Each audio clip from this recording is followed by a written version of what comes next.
Right, we are good. Yes, and we are live. Welcome back, everybody, to another fantastic session of Arctis Ascended. Today we are not going to have Sea Swab joining us, as he is a Swede Swab. He is traveling overseas. And we'll have him back next week for regular shenanigans. So for today, it will be Rebella, Coslo, Raine, and Wangdoodle. Yippee. Welcome back, everybody. We did miss last week, so let's do a quick recap. Just what the hell is going on? And, how did I get here? Previously on Arctis Ascended, you had built a magnificent ship for Sea Swab, Tempest Horizon, in order to get in under Nervala's radar, hopefully make the trip to Aesir without being detected by your highly magical airship carrying the other Abishai essences. As you got on the ship, you met its eccentric crew, but they seemed capable and competent. Thus, you sailed off on the part battleship, part pleasure cruiser to the Arctic North. Along the way, you encountered one of Sea Swab's old friends, who had been protecting you along the way, the Fleet Admiral of Coranthia, Terra Shadows. She had warned you that there were some ships full of undead elves sailing to the south, but her navy had intercepted and prevented you from getting into contact with all of these terrible undead. As you continued sailing north, suddenly, your ship was surrounded by massive 40-foot-long red sharks. And as your first idea was to fish them up, which was a spectacular idea, another idea popped into your heads. Perhaps we should speak and see what they want.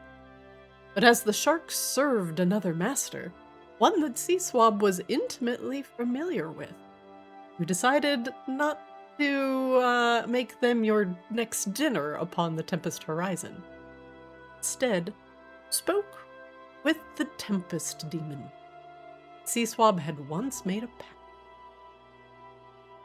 The demon was also seeking for a deal himself, an exchange of information, as the curator was prodding him and wanted this demon to give up all of his information on Sea Swab. Sea Swab and the rest of the party. I don't care about it. It seems like the curator is still hot on your heels, very interested, acquiring the Abishai essences for his devices. But charisma saved the day.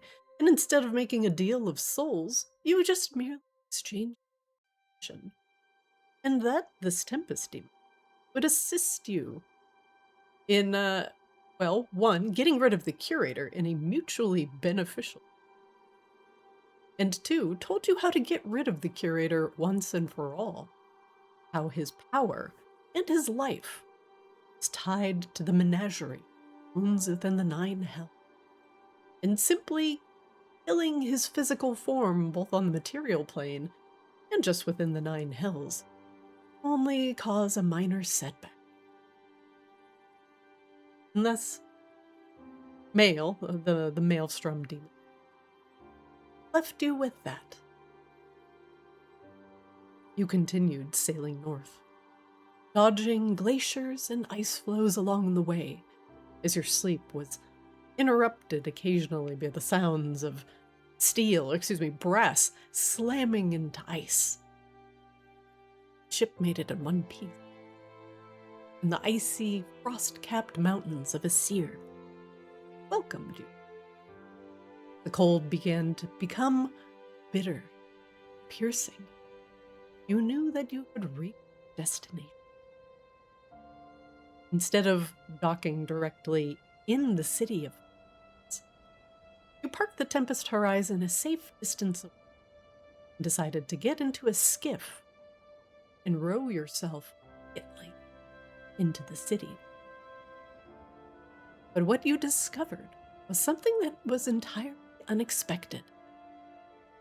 The city was dead ruin that you were expecting to see.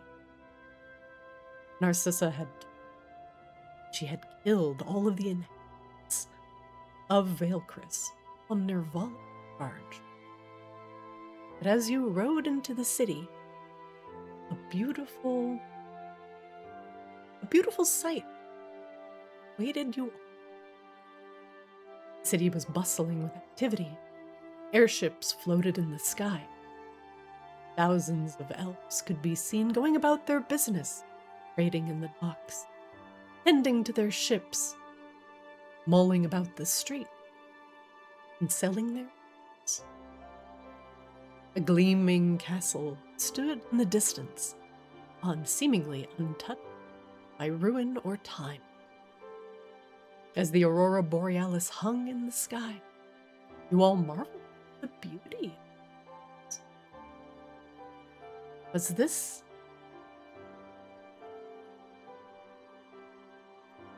all real? Was Narcissa fed another lie? We will begin today, as you are still a little bit ways out from Vaelcryss, but you can see out in the distance the beauty of the city. The cold and the combination of you being out on the water is causing some of you to become increasingly. For those of you who do not have resistance to cold, nor have a ring of warmth or warm weather clothes, make me a constitution check. I think Rebella needs to make. I think it's just going to be Kozlo and Wangdoodle. Wangdoodle should be fine. Let's see. Wangdoodle has Rhymefang's Hide of Cold Resistance. Wangdoodle does not have to make this check. Seems like Kozlo might be the only one affected by the chill. Hold on, let me check through the 7,000 things I have to see if I actually have cold resistance and don't know about it. We'll say that I probably don't. Okay. Constitution? Yes, please. Kozlo's digging through his Sam's Club of a warehouse backpack. I mean, I could just start a fire. Yeah, in the gym. yeah, do it. Everywhere. Do it. Kozlo, you feel a chill coming on. Your fingers and toes are starting to go numb. You can't feel the tips of your ears nor the tip of your nose. Frostbite is settling in. You will have a -2 to all of your rolls until you find a source of warmth.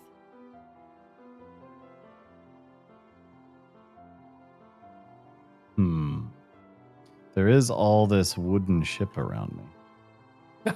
Indeed. You are in a small skiff with your friends.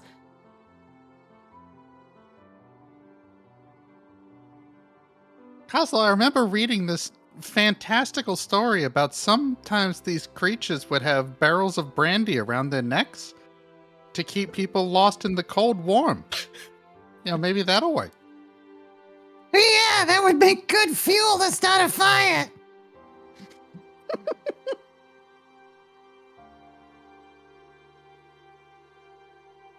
You all press on and row closer to the city. Your boat bobs in the water, and occasionally a chunk of ice taps against it. Pump.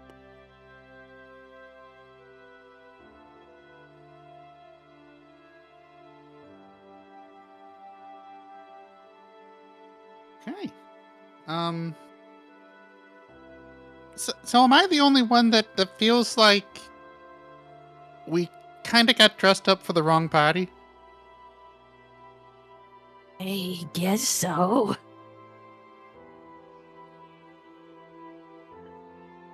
Like, isn't this all supposed to be dead? Well, we'll be soon enough when we get done with it. Do we really Can't argue want with that. murder a bunch of people that may not have anything to do with this lady, though? Fairly confident that they have something to do with this lady. Okay. I mean, let's not forget, she also has a whole bunch of agents that she sent over that were literally these people. But they were all in disguise.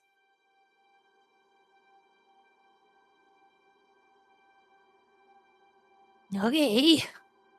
I just don't understand all this. It's either illusion magic or... I mean, she couldn't have possibly have killed everyone. She's had... I don't even know what the fuck these people are actually called. Assyrians? I don't know. The people, the correct term for the elves are the Illumi, like the Vicar. Okay. They are Vaelcryss residents. You could just call I mean, them the Illumi were part of the army that attacked us, so maybe they don't all have souls or something, but they're certainly our enemies.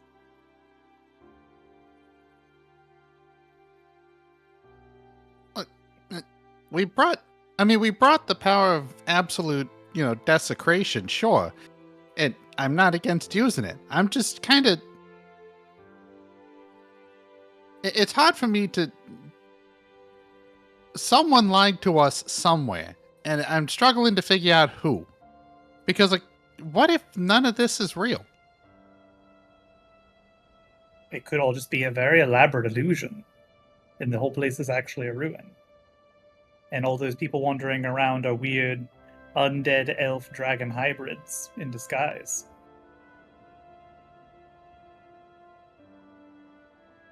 Yeah, you got some way for us to test that? That's not really my field. If only our person with true sight were here. As he shivers in his in the boat, Seaswab is going to go back to the boat after you've all decided. That's right, fuck off back to Sweden.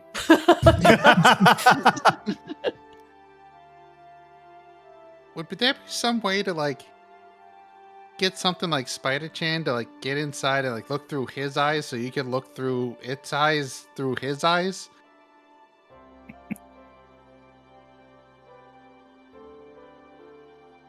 Look, we've been through enough that honestly is kind of a valid question at this point. Seaswab does remind you that his true sight is a very short distance. Yeah, it's fine. We can get him close up to something and shove his face in it and be like, what does this look like? What do you see? We're just this idea of just you shoving Seesaw in front of the... Look at it! Look at it! I want all of you to look at it! Or even better yet, we steal his monocle and just put it on Spider-Chan and be like, Spider-Chan, go look at this shit. Monocle Spider-Chan.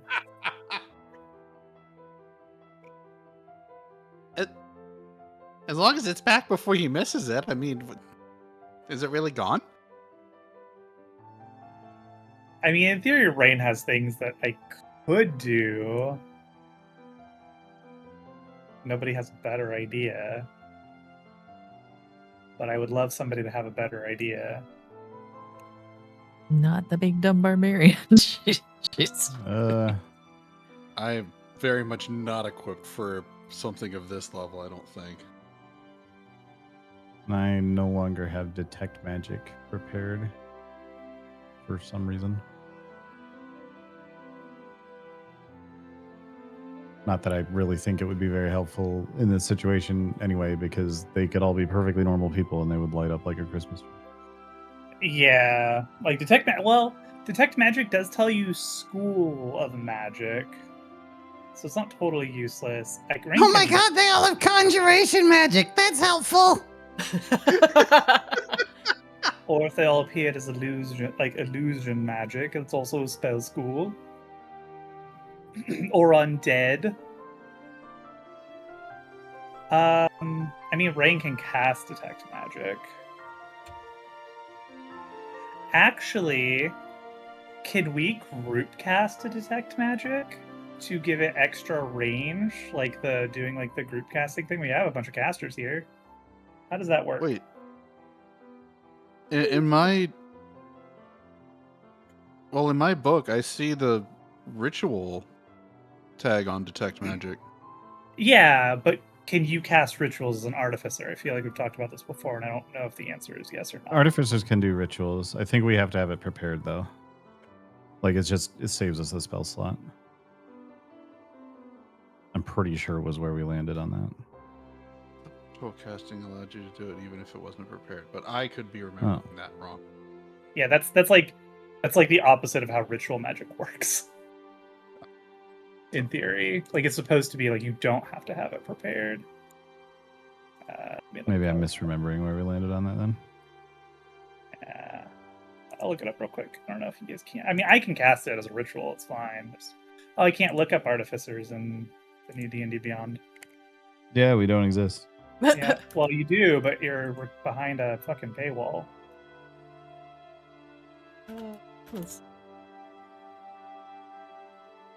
Where's regular ass artificer then even?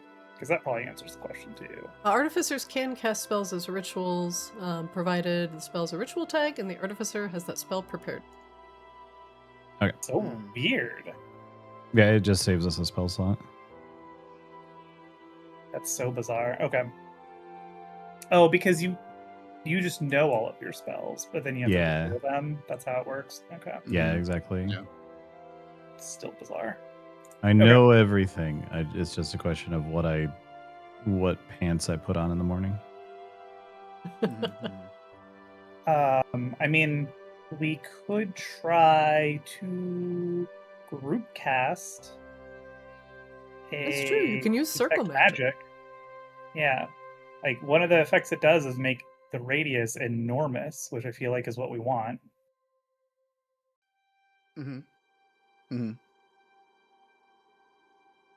Yeah, do you guys want to do that?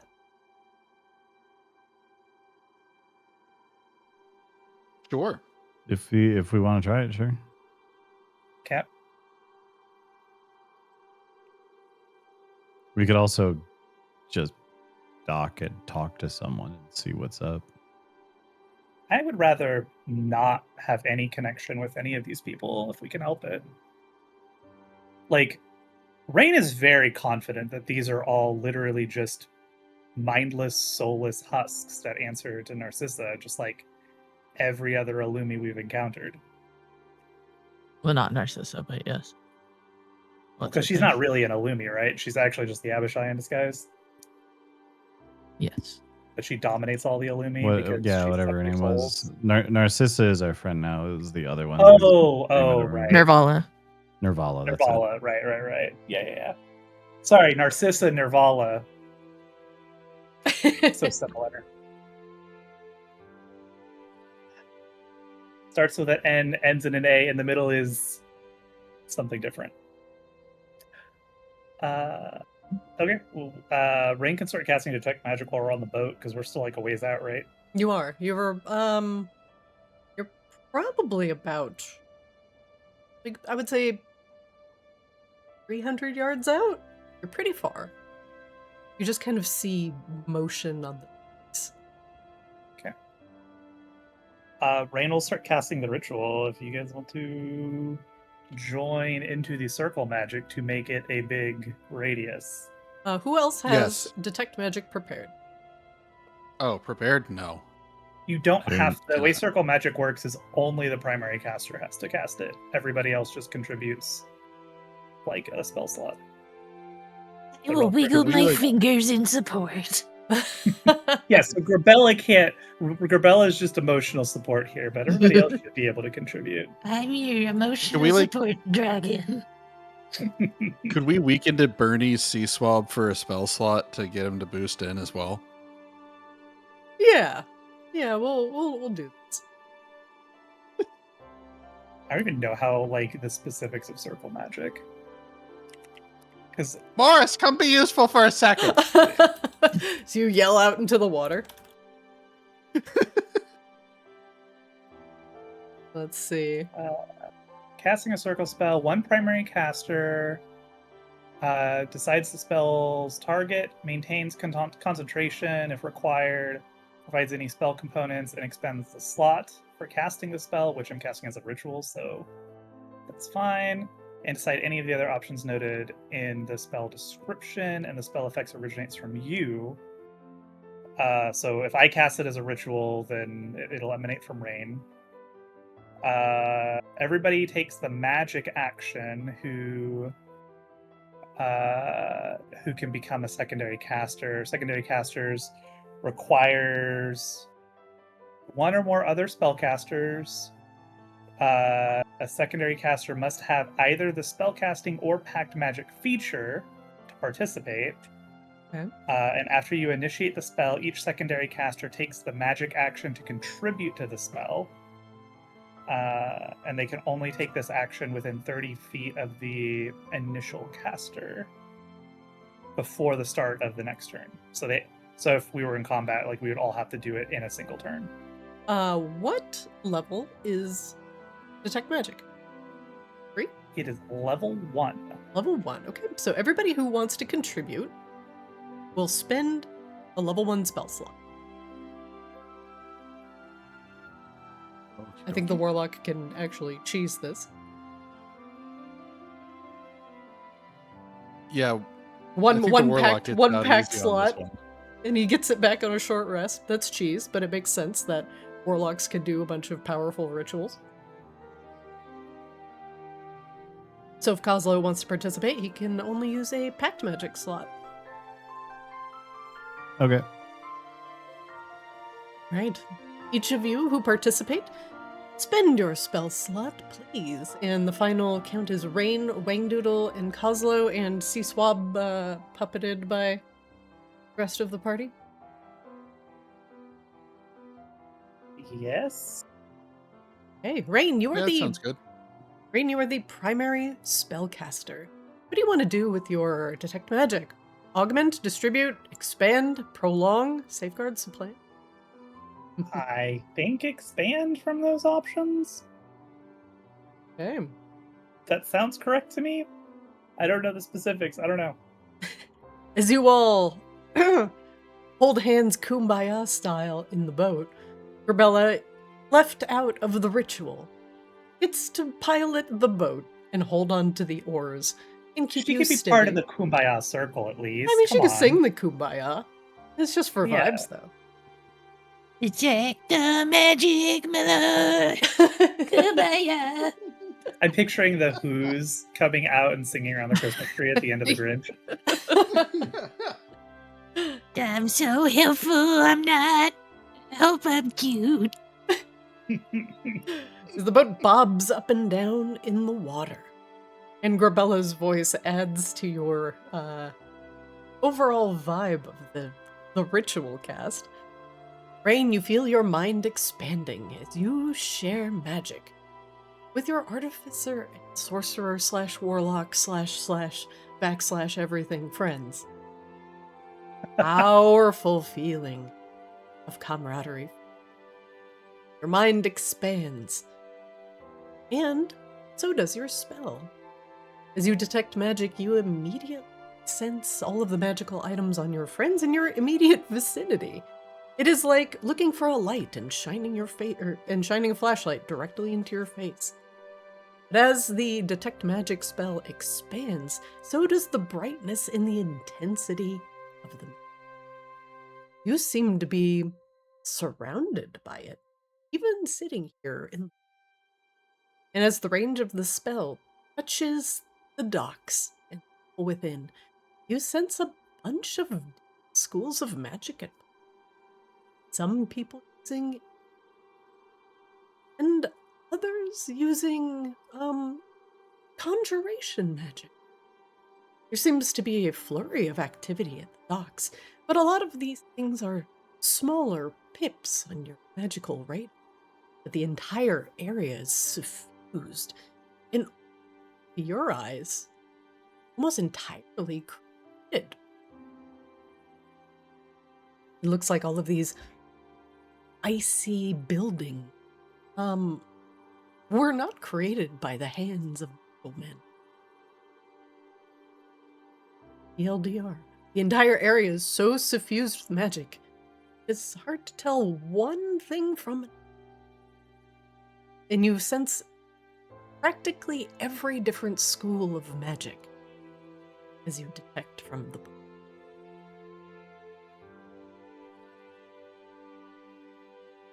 Well, I have good news and I have bad news. Good news is there's a lot of fucking magic here. Bad news is there's a lot of fucking magic here. Raine, the one thing I will point out is you do not sense any magic from the necromancy school.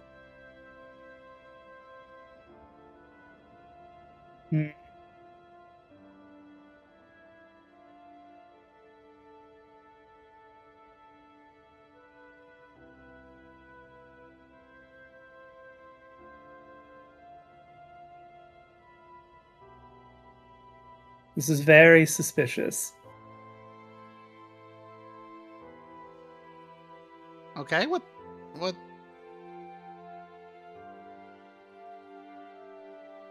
What's happening here? I will say, for the sake of detecting magic, that you all sense, and you can all get kind of a feel of what is going on the docks.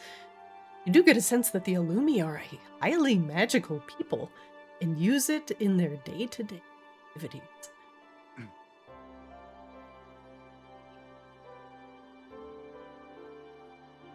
You know, if all this is real, and this is just kind of latent energy here,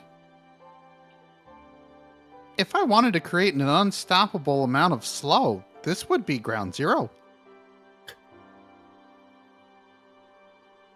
I mean, that's kind of why she's terrified of the slow, isn't it? It's subdued her queen, and her point of power is so inherently magical that it's basically a perfect testbed for slow, yeah. Wow. I'm still not confident that these people are real. Or if they are, they're trapped in some...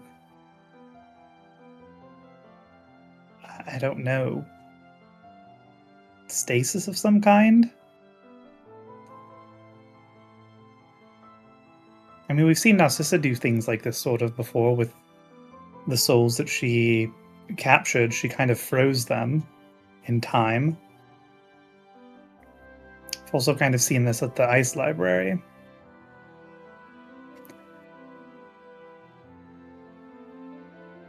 So they might be trapped in what maybe was originally their final moments. Sort of just Or Groundhog Daying it over and over again.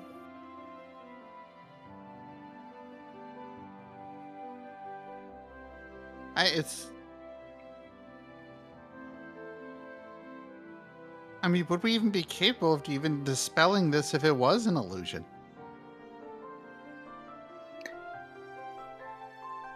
Well, I'm sure it's all tied to Narcissa's power in some way, so either destroying Navala or having Narcissa unwind whatever she did, I'm sure would dismantle it. But the question is are there people here to save, or are they already dead? And we just can't discern that. According to her, they're all dead. Well, she thinks that they're all dead, but she didn't actually see any of it, to be fair to Narcissa. Her power was utilized, and she thought she had destroyed them all. In fact, Nirvala kind of told her probably more of her own worst fear than she ever saw firsthand, if I'm recalling the memory we witnessed correctly. Technically, I guess we don't know what Nirvala did with all that power.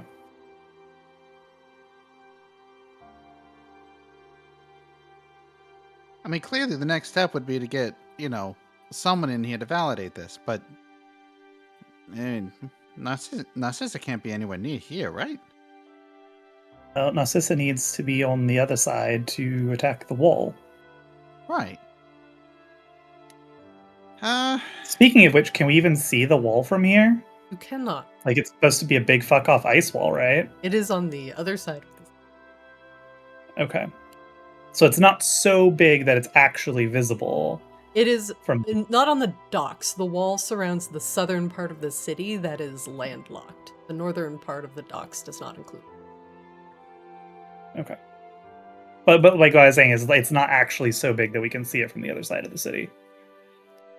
So we'd have to The look city there is to so visualize big you it. cannot see the wall from where Right. you are. So we have to go over there to verify that it even exists. I don't know. This is really putting a cramp on what I felt was like a really great plan. There's nothing stopping us from continuing on with the plan. Yes, it's true, except our vague conscience. Those pesky morals again!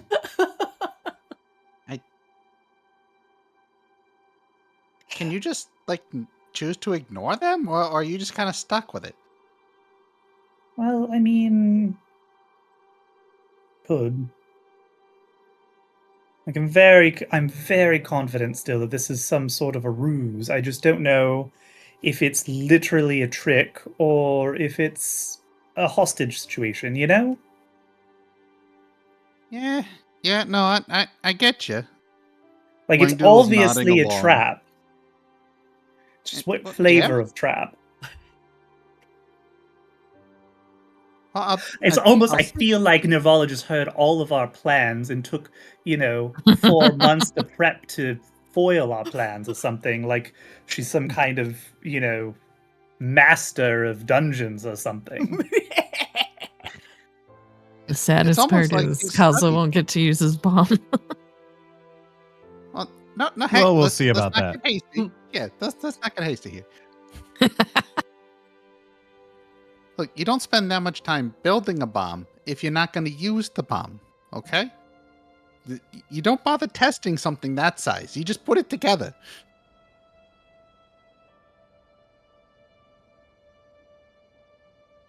I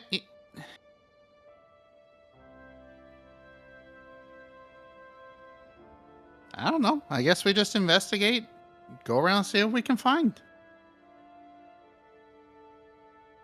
If you think it's really some kind of like time loop situation, then we could test by disrupting something and see if it stays disrupted. I don't know that we really have any information to go on, though, to tell if it's disrupted or if that's just how it's supposed to be. Depending on how sophisticated any of it might be, who knows?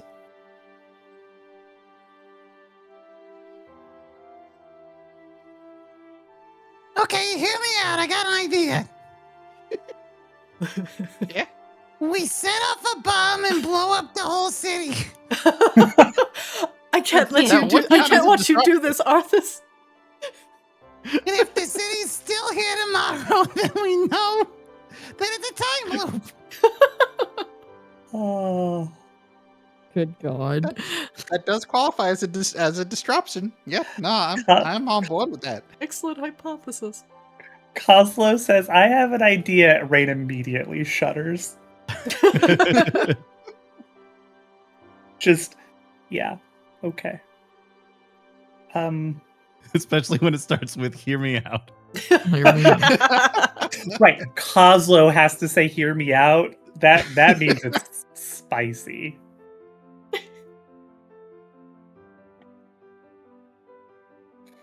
Yeah, the thing is, I don't know any of these people.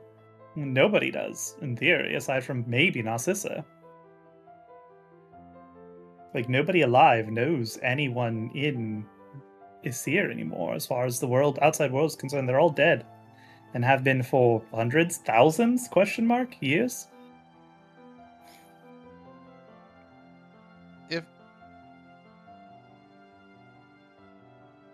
It's just... And the moment we step foot in that city or talk to anyone, I feel like Navala knows that we're here. And kind of, at that point, all of our planning is for naught. There's no guarantee that stepping foot on those docks is even gonna, give us a dock. It's true.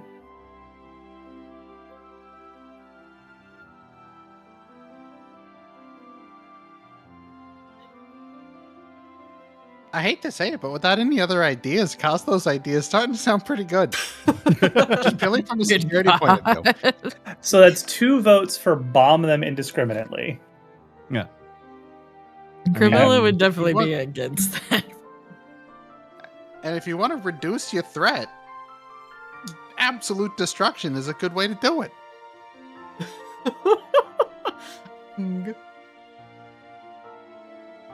Gonna rename Wangdoodle Oppenheimer? Listen, you can't get mad at the artillerist when they suggest using artillery, okay? Now there are 2. He's got a point. He's got a point. Your boat bobs lazily in the water, and Coslo, your frostbite is starting to creep up your fingers. Hands are starting to become numb. You can no longer feel your nose. You will automatically fail any sort of perception checks that rely on scent. Christina's He's like, like, I've "I'm made so this whole good at-" city for you. Do you- Go see it. Do you know who you're talking to? I already automatically fail all my perception checks. we know how Right. this goes. We are aware. Can I like flamethrower but low grade like heat gun at Coslo? In the wooden As a little boat? Sure. defrost? Absolutely. Just heat gun, just throw the hot gas on them, not light it. What do you mean by that? More like exhaust air, just kind of like just try to give them like a little defrosting.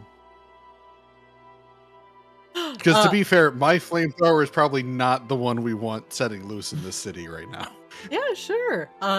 You can absolutely do that. If I'm gonna have you make an attack roll, not against Coslo. Uh-huh. But if you roll a 1, you will light the boat on fire. Uh-huh.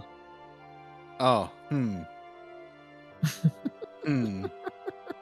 All right, hold on. What is my actual attack roll? What is the situation? Actually, I'll just have you roll a d20. The plus doesn't really matter. Okay. You know what? Sure. What's the worst that could happen? We should have been on the dock anyway. Okay. Nice. All right. I saw that almost one. Wangdoodle, you place down. Oh, I'm sorry, you don't have cannons anymore. No. Are they coming out of your shoulders? Yeah. So it's at this point it'll be something like akimbo hair dryers. You see.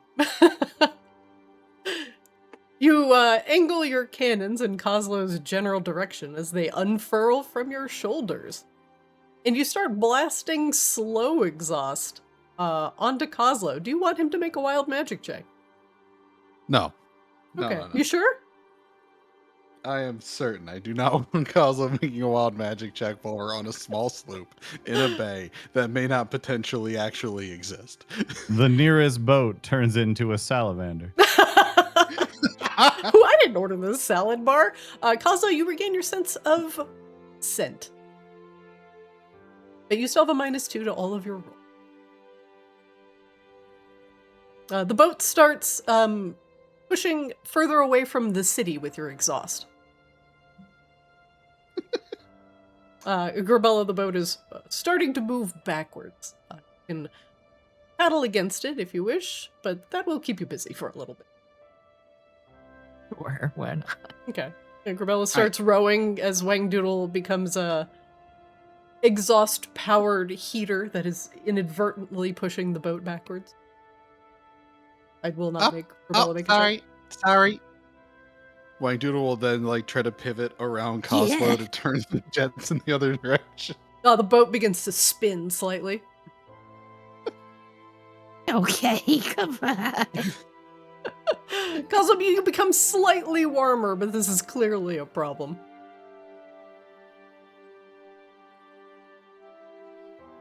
Okay, so are we gonna dock? Are we Grabella, no, paddle the opposite direction of where I'm coming from. Yeah.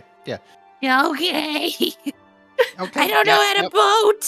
The boat's just slowly be- spinning in place, and Sea Swab starts looking really green.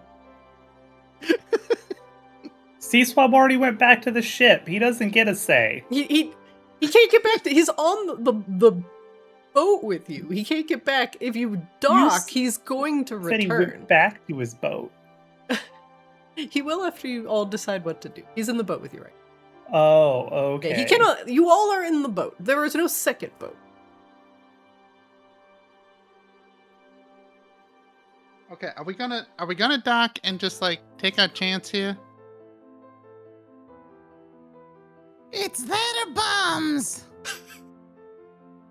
Well, bombs are always an option. But it sounds like we're gonna use bombs later. No, Kozla, we have bombs at home. Bombs at home. You can practically hear I them in want your the pocket, bombs at home, Coslo. too. Use me, use me.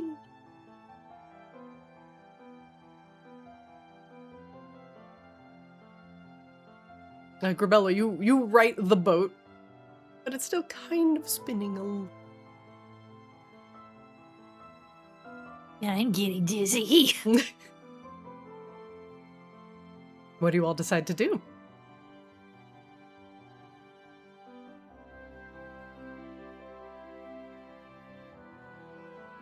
How about we just Yes. dock and go look for this wall anyway? Sure. And it's either that or we start a barrage from the big boat. Nope. That's not at all in the plan. At all. Okay, let's go find the wall then. Because I don't see the wall. Do you see the wall? Nope. What if we're setting up to attack something that doesn't exist? Like this big It's land of true. the dead that's supposedly not dead. I suppose we'll find out when the entire city swarms us. If this was a bad idea or not. And that's why we have the bombs.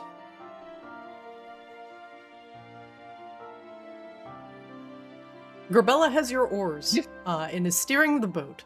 What do you all want to do? We're going to the dock. Okay. Grabella, do you begin paddling the boat towards the docks? Sure.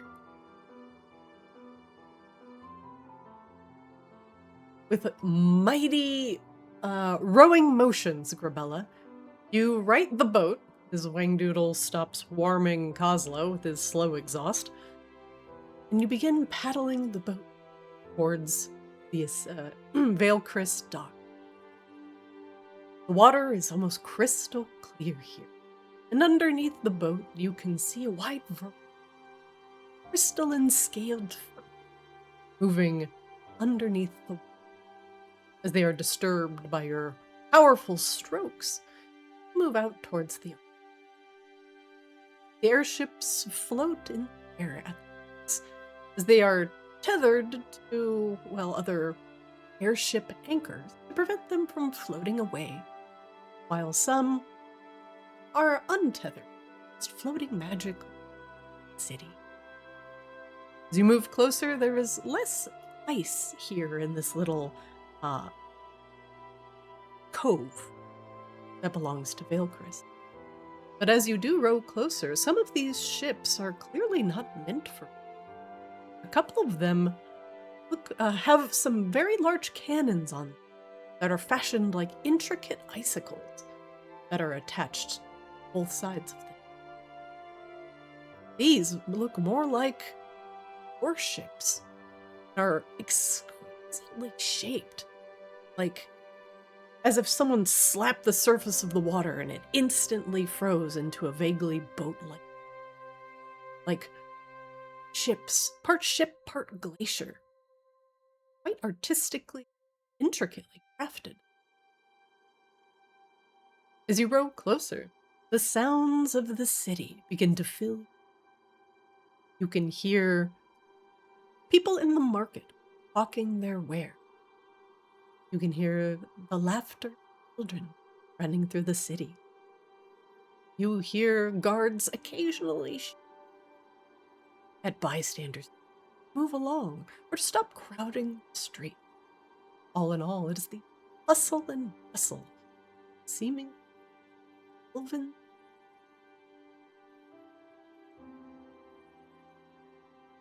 As you finally get,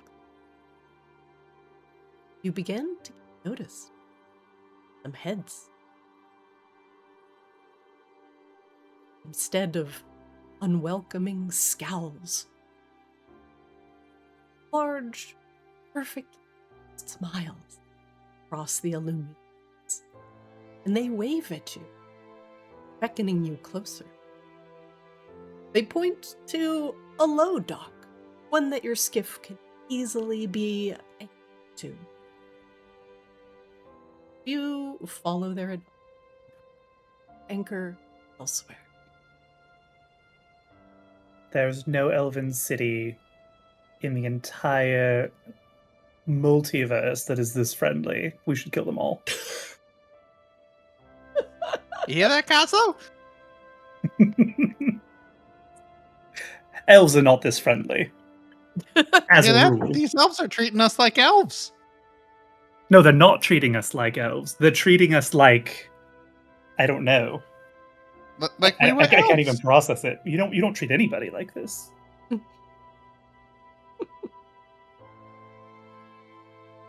Grabella, you are piloting the ship. You go to the low dock, or do you turn around awkward, paddle back into the water? I think she wants to do that one. What is the consensus? It's fine. Go to the dock. We're getting Pleasantville. Yeah, might as well. I could drop a huge bomb and just see what the wild magic does.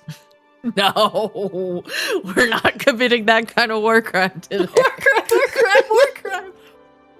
Not that like, kind keep it of on the- war crime. She's gonna Keep turn it this on the boat list. around.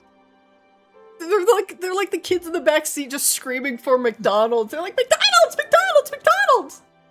You're like, no war No crimes! war crimes! We have war crimes at home.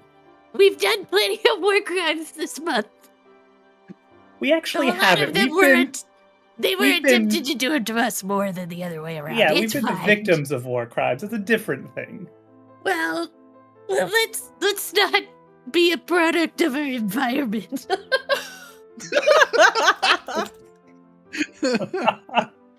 As the, If you don't want to be a Diplomat. part of the environment, you As need the to change the diplomat. environment. as the diplomats for some reason in this group, that's my assertion. Rebella, I say this with all respect. I think you're being too calm about this situation, and you're not thinking clearly. I'm probably being too calm, but I also don't want to accidentally just murder a bunch of people in case there's something now weird going on here.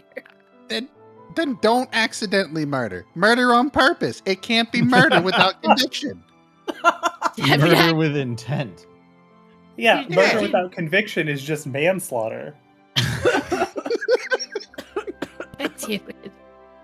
I'm drinking. Oh my Technically, God. I think murder without conviction is called being a CEO. Wow! Whoa. Ooh, insurance CEO, wow! Yeah, Mm-mm-mm. I deny your Zingers. claim.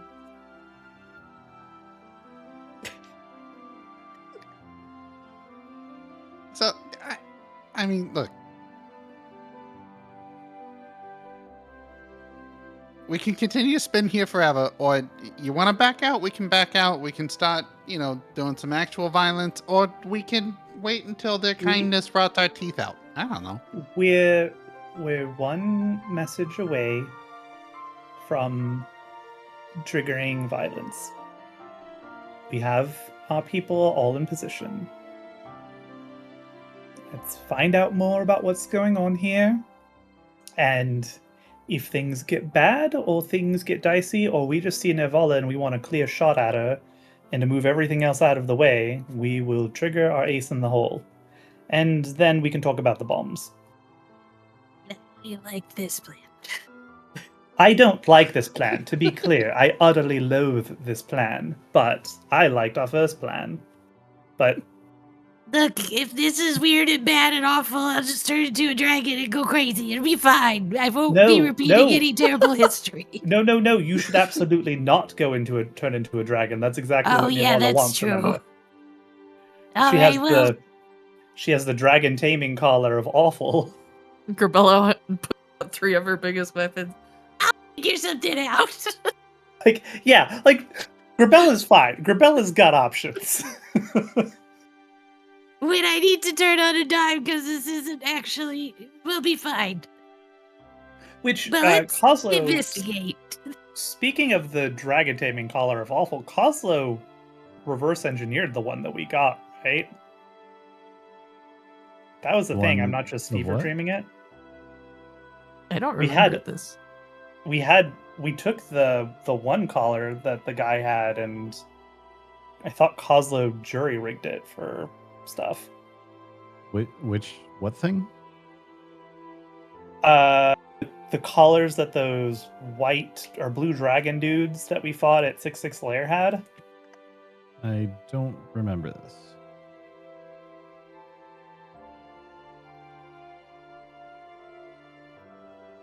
Is that before us? Well, at the very No, least, it was you the guys Before who the got merge? But you do have one of those dragon collars, but if Falzo does not recall what he has done with it, then you merely just have one of these silencing collars. Love that for us. I don't think I ever reverse engineered a dragon collar. That does not sound familiar to me. Yeah. But I could be wrong.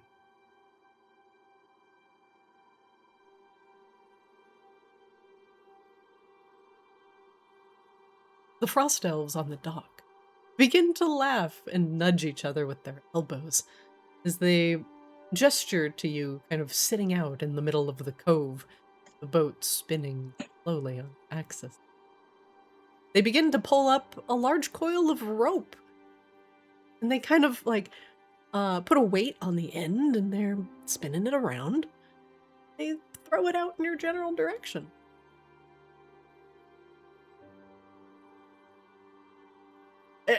If you're having trouble, just grab the end of the rope. We'll pull you in.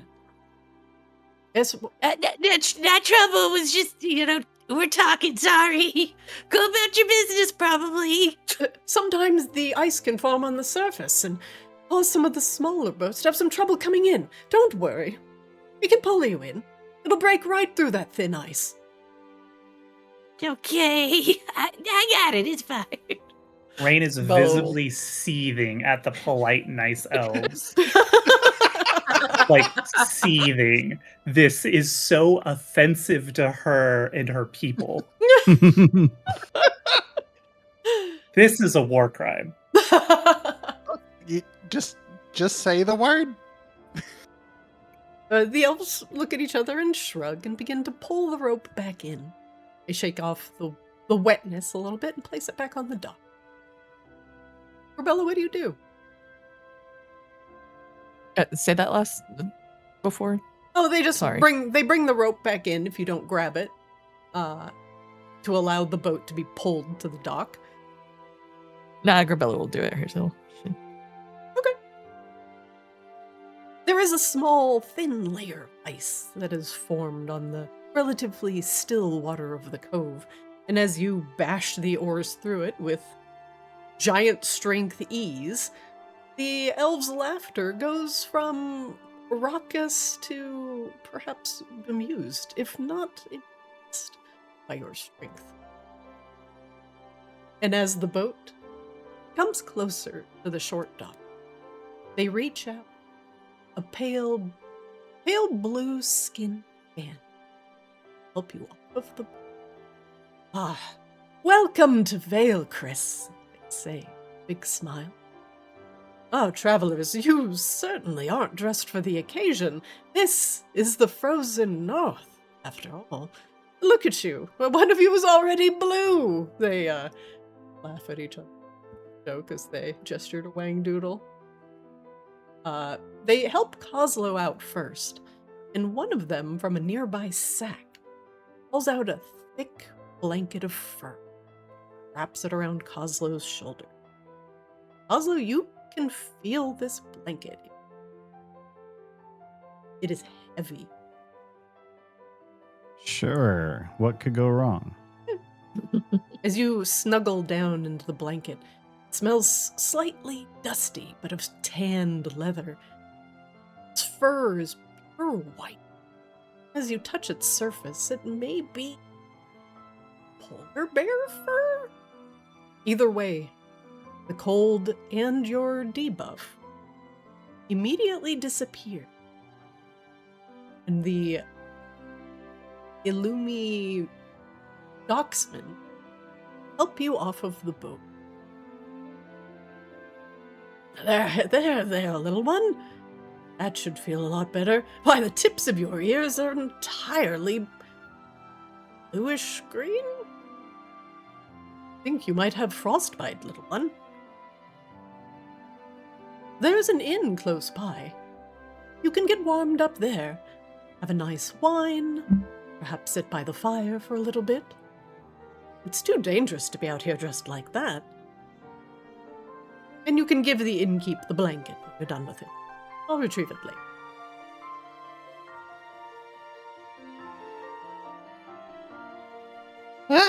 Okay.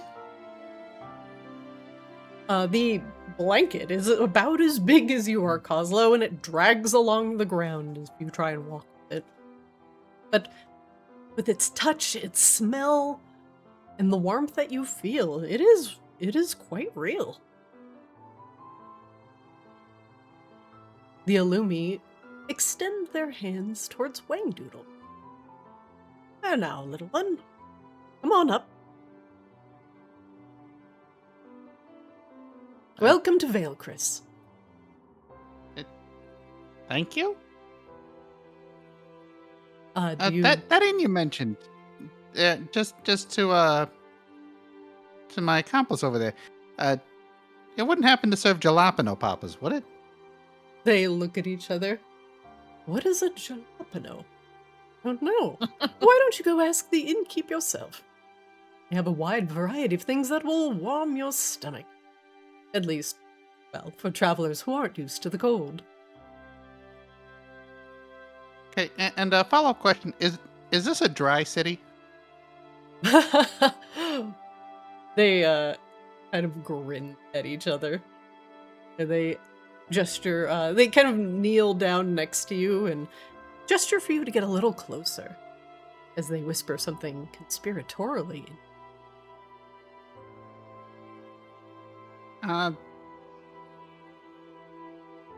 Ask the innkeep for an icy hot. He gives you a big whip.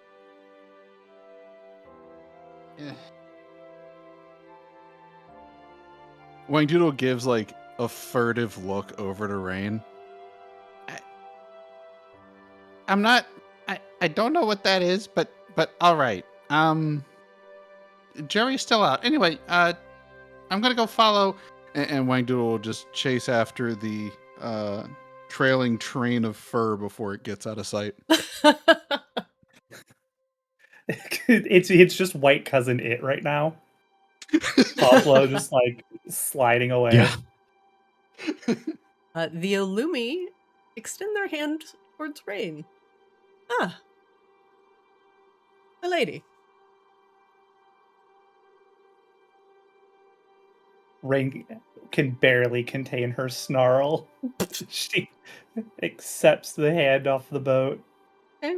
The hand is firm and calloused. Dock workers do tend to, well, work with a lot of rope, but their skin is slightly cool to the touch. They lift you off of the boat and help you gently onto the dock. There you are. Now, cousin, what brings you to our beautiful city? Oh no. Looking at possible business expansions. I don't know, you should ask the small green one. Ah, He's the one that's not dressed business for the manager climate. here.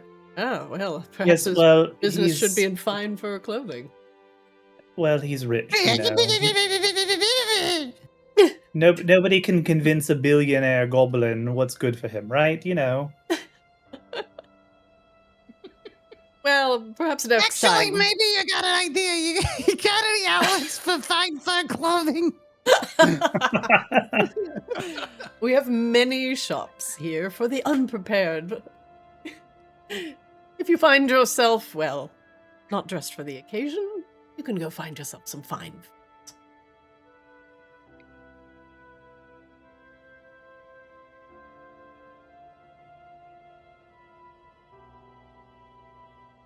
Well, your business is Great. welcome here in Vaelcryss. I hope it brings both of our people prosperity. You're so fucking weird. Raine says under her breath. So Yes. fucking weird. A bit disconcerting. Sure, I'm with you with that. Well, you know. They're so weird. Finally, the docksmen extend their hands towards Grabella. And then they kind of just... they look at your physique. And it's more out of politeness than necessity. Ah, yes, ma'am. Would you need help disembarking? Shall we put up your oars for you?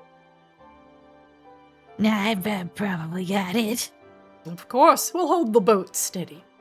And they do that. They kneel down by the edge of the dock and hold the boat as you disembark.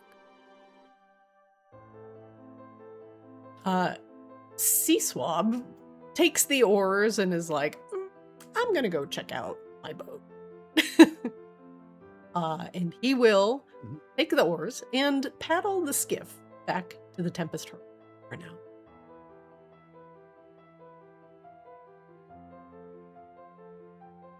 Well, aren't you a fine-looking bunch of travelers? And you said you were here on business, yes? Yes. Is there any place I can... Business. At the business factory. Of course, any place I can help direct you. Vaelcryss is quite Yep. large, and you can get lost easily. You haven't happened to see any dragons lately, have you? Dragons, no. Dear me, Hmm. no. Yeah, okay. No big white dragons flying overhead anywhere? No, though we do have a quite impressive fleet of airships at our disposal. Though you did come here by boat, is it an airship tour you would like to take? We have fantastic tours that go through the Aesir Mountains. Beautiful views of the Borealis. No, you can keep your brochures, please. Very well, then I do have to say it is a splendid view if you're here for romantic... They kind of look around. Look at Coslow, look at Wangdoodle. Look at Raine and Grabella. Or business. They change their mind quickly. As the We're romance... a polycule! What? The reason these guys are so nice is because this is just like the dudes with all the brochures that are just like on every street corner in Vegas doing all the barking to try and get the Yeah, tourists they're off the slapping. strip. Girls, Yeah. girls, girls! Like, no, it's okay. Thank you. Bye. Don't touch I me. don't want to listen to your mixtape. I'm America's next top rapper.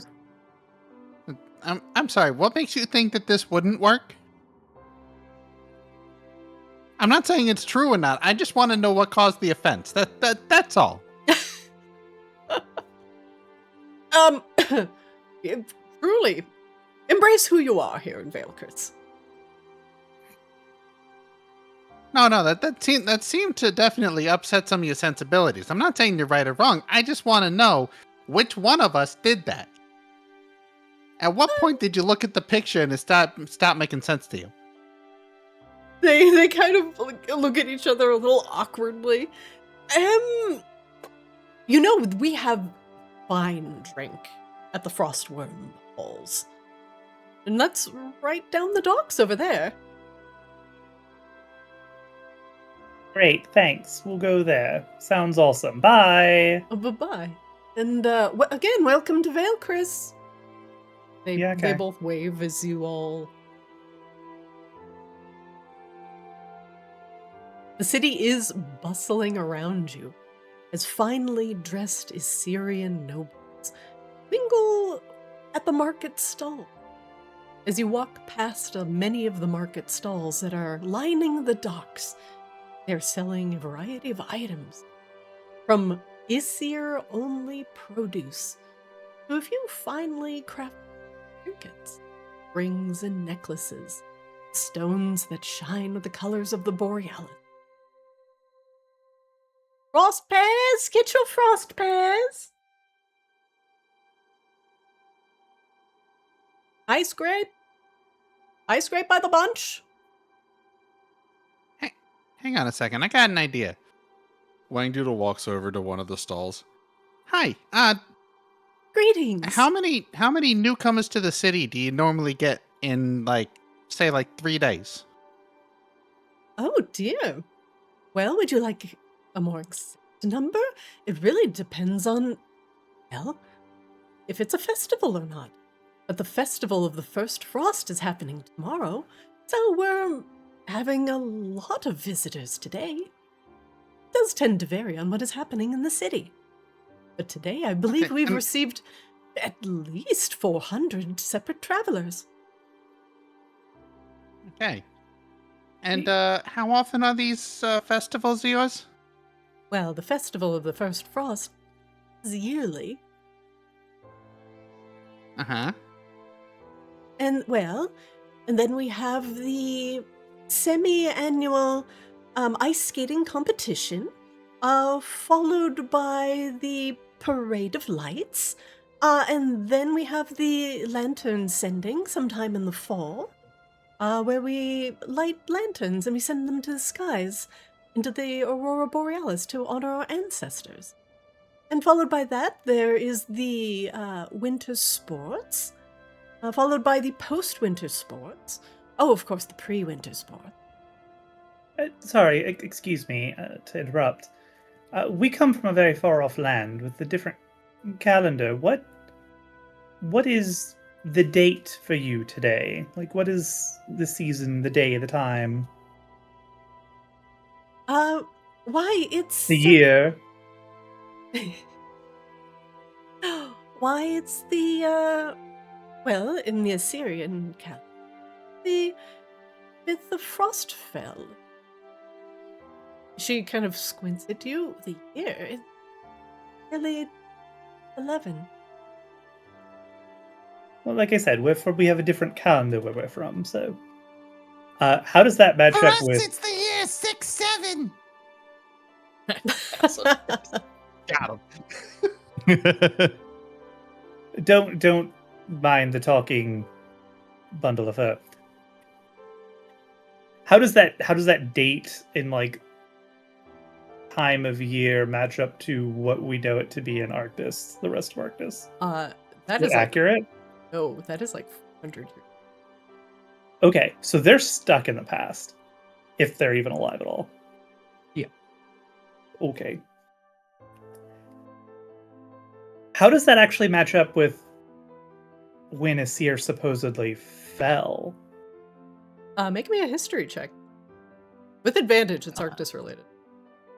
I was gonna say, I also don't mind giving you help with my past lives. Yeah, Grabelli, you can absolutely make this too with advantage.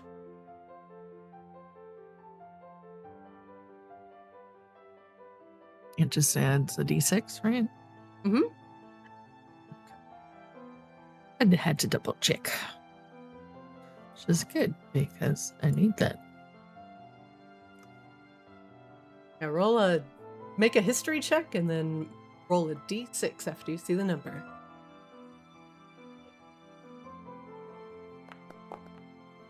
Oh, I'm not sure it's gonna help that. I don't think so either. Oh, Grimace. That seems like it was a long time ago.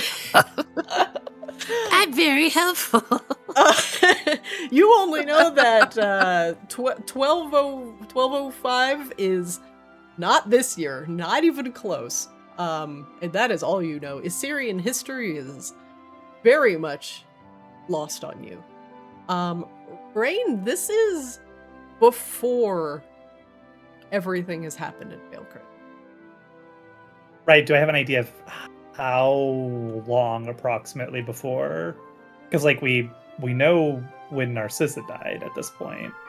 Like, how far off are we from disaster? Like potentially days or like years, I guess, is like the scale I'm trying to figure out.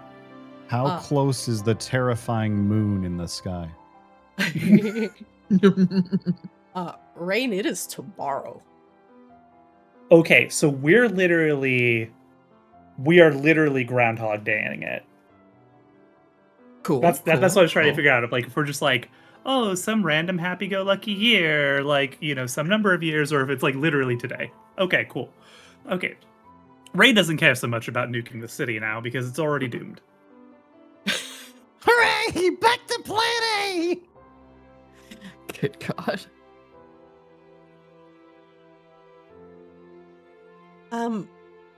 She notices you pause and do some numbers in your head. Scrapes. She holds them up to you. Free sample. She plucks a very icy blue grape off the bunch and hands it to you. Oh no, thank you. I'm watching my We're figure. trying to You quit. understand what he said. I But promise. thank you very Sorry, much. we're all vegan. But they're entirely vegan. They are Oh no, you fruit. don't understand. Goblins are actually plants. Yeah. They're actually plant Wait, people. what? So to them, it's like cannibalism. Oh, I didn't know that. It's actually Yeah, very sorry, offensive I to only offer a eat goblin a people. grape. Oh. Well then, You misunderstand. It's Don't just worry, their though, you don't culture. look very tasty. perhaps you should be moving on then. Ice scrapes. Ice scrapes. We're gonna traumatize all of these poor lost souls. It's Before okay. they They won't just- live with that trauma for long.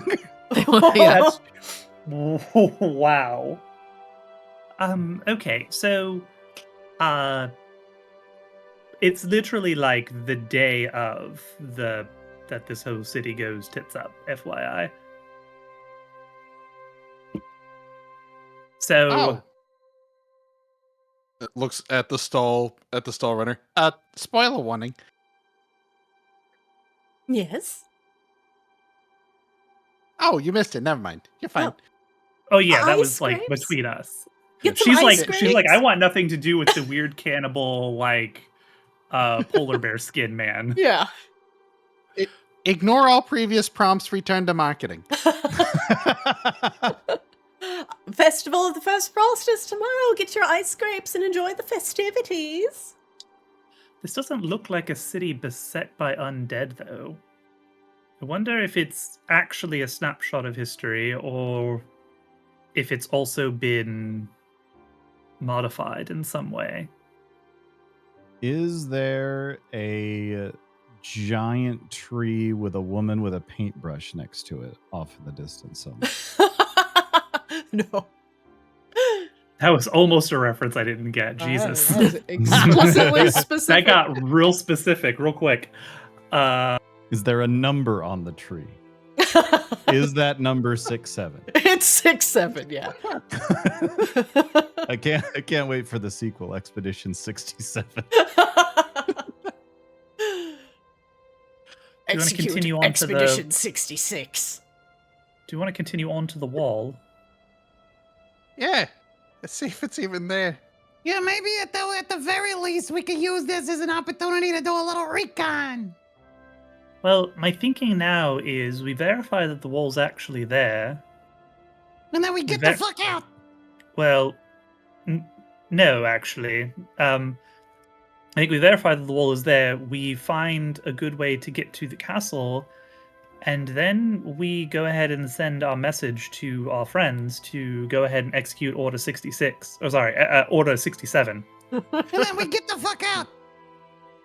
Well, and then we see if it even affects whatever this is that we're in. We might not be in our version of reality at present. Wait, hold on. I'm having a thought. It's taking a second. Oh dear. Give it time. Give it time. Oh dear. If we blow everything like we were planning to do once, and then whatever this is a loop, and everything just gets undone again, then we're still gonna be out whatever we did to do that in the first place. Kozlo nods to himself triumphantly as though he successfully formed a coherent sentence. That's one possibility. My supposition is that if we give our allies the go-ahead, we might not even notice it here. In which case, we'll need to find whatever part of this city is not under this spell. Because obviously these people aren't in our version of reality. They can't be. Right, but ain't They we can't- using a whole lot of, like, bombs and shit that we're gonna have to go make again? I have a theory that if our allies from where they are fire their torpedoes and bombs, whatever, they'll be outside of the bounds of whatever this magic is that is holding these people in stasis. They will be dealing harm to whatever Vaelcryss looks like at present. That's my theory, my working theory.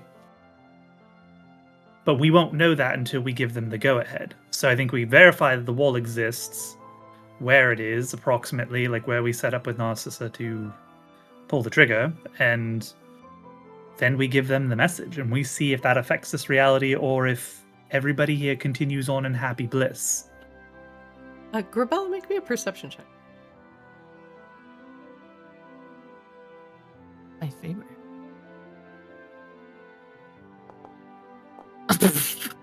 Grabella continues her undefeated best at perception in the When I party neg the title. dice. Grabella, you see unmistakably, undeniably, you see Narcissa and your mother walk into the Storm Inn.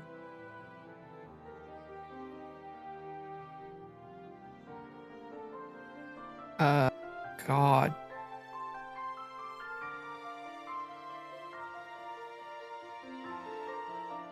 Grabella's just gonna go. She's not gonna say a word. She's just gonna follow. As you all are discussing the philosophies of Vaelcryss, Grabella leaves. Where's she going? Rebecca.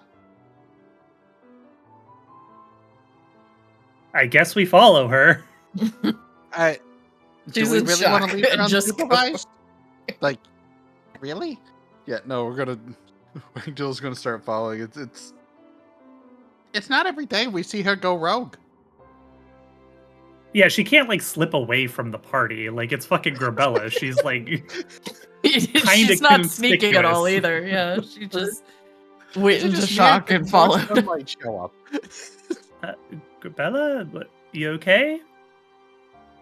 Grabella, have you pieced out? But she's just following Narcissa and her mom. The windows to the Frostworm Inn glow with a pale yellow light, as the building itself is rimmed with frost and created with living ice. The door seems practical and hewn pine. It is swung shut as you have seen Narcissa and your mother enter just moments before. As you are immediately outside the door, Grabella, what do you do? Is there like a window on the door? There is a window next to the door. You can peer in, but it is like a tempered yellow window. It might be a little wobbly to see through. Kind of barely obfuscates the people inside. They become vague shadows. At this point, Grabella is gonna stop shock following and just say, My mom and Narcissa are inside. They're what? They're inside. I saw them. Well, that's a surprise. It is and it isn't. She's always said that she had my mom in her thing. Well, but Narcissa can't be here. Not if these are all trapped souls. I don't think it's... I mean, I don't know how this magic stuff works, but whatever part of this is from then, they're in there. What, do you want to go in? I don't know, they seem to be very aware of us actually being here and who we are. Well, not who we are, but is that a good idea? I don't think you will do any harm whatsoever if you want to go in, Grabella. What do you want to do? I don't know.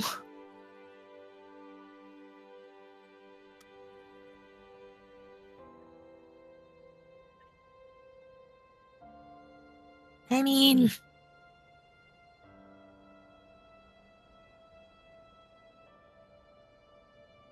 if anybody could tell us how to undo what's going on, it'd be Narcissa, right? Perhaps. I don't... If Narcissa's here, I'm more on the end of, I think this is all for our benefit than it is for anyone else here. Yeah. I don't think these are people. I don't even think they're souls necessarily. I think they're just... This is an elaborate illusion derived from somebody's memories, or many people's memories, perhaps. They're not ghosts in the traditional sense if Narcissa's here. But that doesn't mean they're not memories. That doesn't mean you couldn't glean something from Narcissa or your mother. If you want. We could try. I'm gonna let you do the talking to start, is that okay? Sure. Is there anything in Grabella. particular you want to know? I don't know. We'll think about it. Raine will walk in the door. As you walk into the crossroom, bustling with activity, whatever this festival brought a bevy of visitors. As your eyes scan the room, multiple bartenders very quickly serving drinks to the eager patrons. You find Bella's mother, Narcissa, at a table in the corner, lit by a single candle. Bernicia is putting a hand to Narcissa's head, as if she is testing her temperature, and giving her a slight frown. Narcissa looks a little younger. She has very distinct bags under her eyes. It's like she has not slept in years.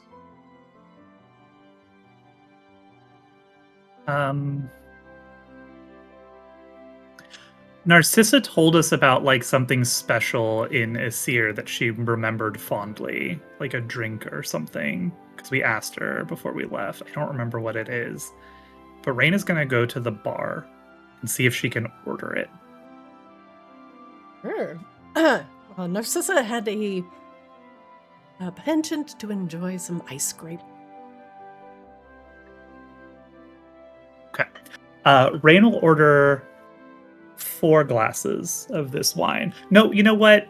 Raine throws over a platinum. She'll get the whole fucking bottle. Okay. A bottle, cool and crisp, stored in perfectly clear cubes of ice. In a container, the bartender slides it over, and a bevy of glasses. Will 4 glasses be enough? The bartender asked.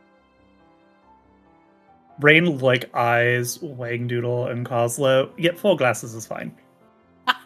There you are, ma'am. Ma'am, would you like some change? No, that's fine. Thank you kindly. and enjoy. It's an Assyrian specialty. Raine will take the bottle and the 4 glasses, and she will just walk over to Narcissa and Garnisha's table and kind of like beckon for Grabella to follow. Grabella is still a bit in shock, but she'll come with. Which actually, like, Grabella and Raine walking up to Narcissa and Garnisha is like some weird kind of like doppelganger, slightly different universe shit between these two pairs, right? A little bit. Okay. In this universe, Black Yeah, Panther this is like is Spider-Man. yeah, this is like real Universe A, Universe B shit right now. Mm-hmm.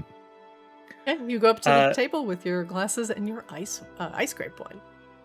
Yeah, she'll walk up very confidently and set the bottle on the table with a few glasses and go, ladies, I believe we actually are owed a conversation. My apologies for any interruption. Narcissa's eyes snap up to you. But as they look at you, it is not in recognition. It is more in just irritation. Yeah, perfect. Love that. Garnisha, who looks more like a strong-jawed version of Grabella, is also built like a bronze. Her hair is just a bit shorter, though, and a much brighter ruby version of red. Her skin is significantly more stone-like, and her hair has a shimmer to it, as if it was created out of thin strands of gems, as opposed to. That's sick. Garnisha puts a hand on Narcissa's shoulder and just kind of shushes her before she can even say anything. She looks up at you with dark red. Forgive my friend, as in kind of a low, rough voice that definitely reminds you of Grabella's. She's not feeling quite okay. Though your drinks are appreciated.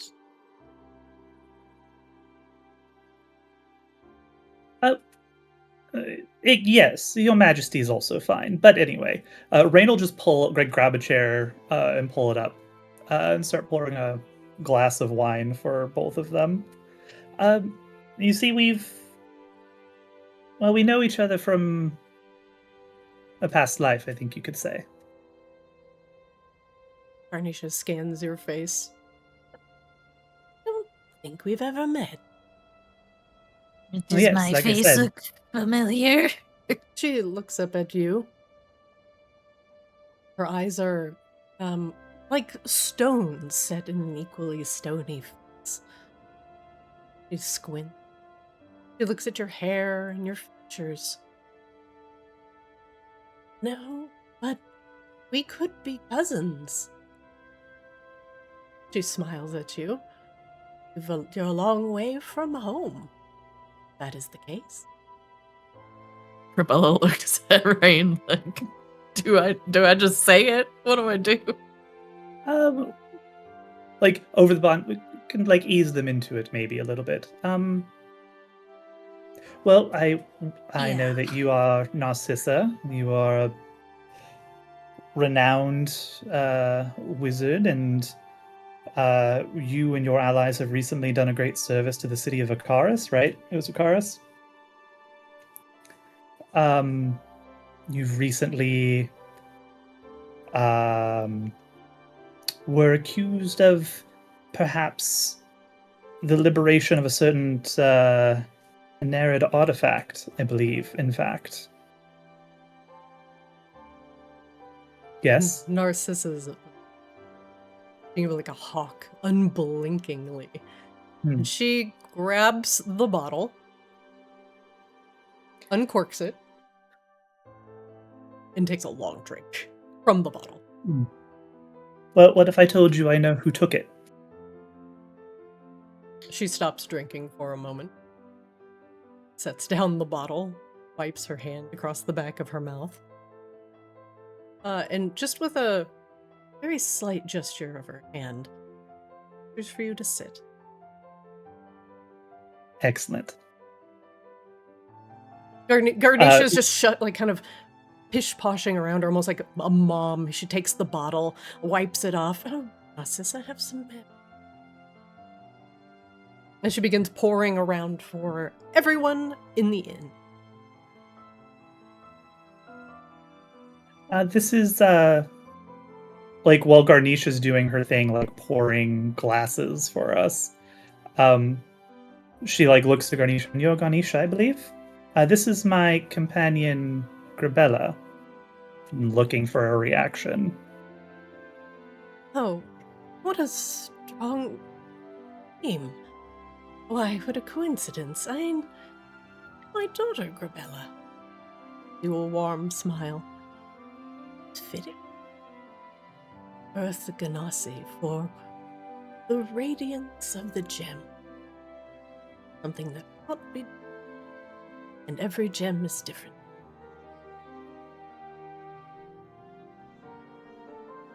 Bella's kind of like wringing her hands like a child that doesn't know what to do or say at this moment. If it can't be duplicated, then how come there's two of them? Kozlo waggles his eyebrows like, think about it.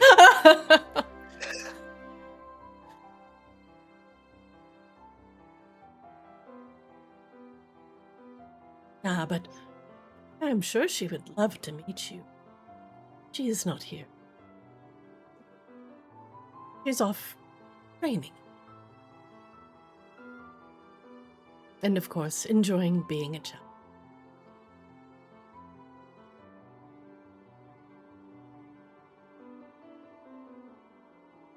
And look at you. You're statuesque yourself. I'm sure she would love to meet a strong and capable warrior self who share a beautiful namesake. I'm sure we'll meet at some point. She turns back to Narcissa, looking at her with a genuine concern. Narcissa is just staring at Raine. Well, go on, spit it out. Is it information you want? Gold? Secret? No, actually, I want none of those things. Actually, I don't really want much of anything from you. And how do I know if Well- you're telling the truth? How do you know of this girl? Like I said- she's scratching. She begins to scratch at her chest. Stop that. Garnisha kind of pats Narcissa's hand and she swats Garnisha. Like I said, we've all met in a different life. Different time. You probably won't remember it for many years. But I do know that this pearl is very dangerous in the hands that it's currently in.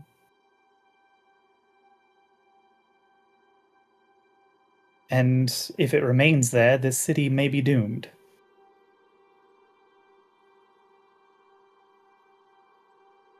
Well, stop being so coy. Where is it? I think you already know, Narcissa, don't you? She sits back. What other white-haired elven Illumi mage do you know?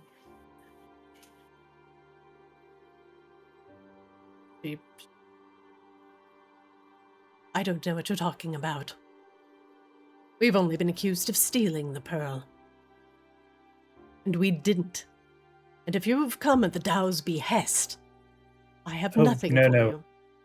Not the Tao's. Actually, I've come at yours, interestingly enough. We're here to right a wrong, you see. A wrong that hasn't happened yet. And hopefully we can prevent that with your help, if you would will it. You see, your queen is not who she says she is. I think it's something you've already started to suspect. Her eyes narrow. Our queen, the beauty of the north. She is the light of lights. She is the reflection of the Borealis. Pure and pristine. She may have been. In life. Unfortunately, your queen is long dead. What you think is your queen is, in fact, a fiend from the Nine Hells. Impersonating her in every way. Manipulating all of the most valuable people she can to see about her own ends.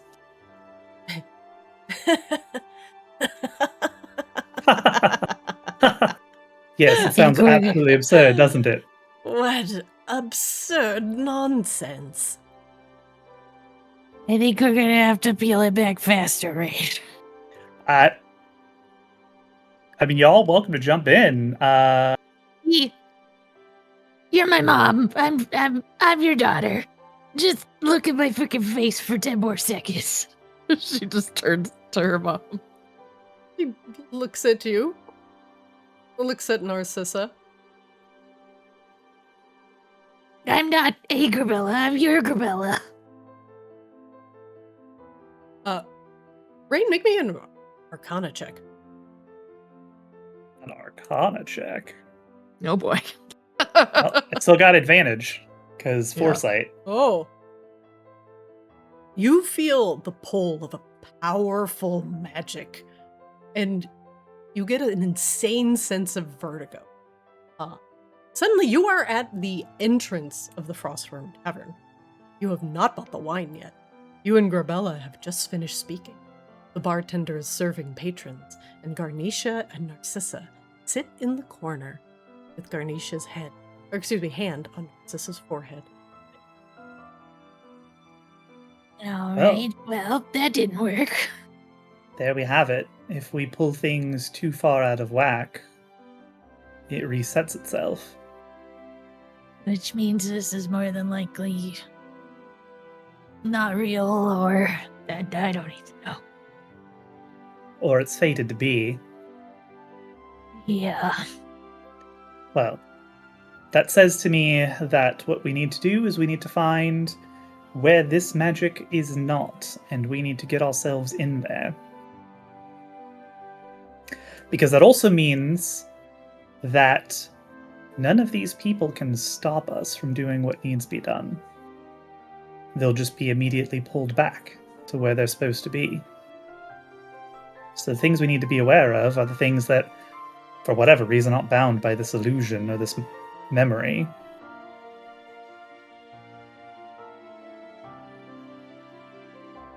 So I think we go to the castle.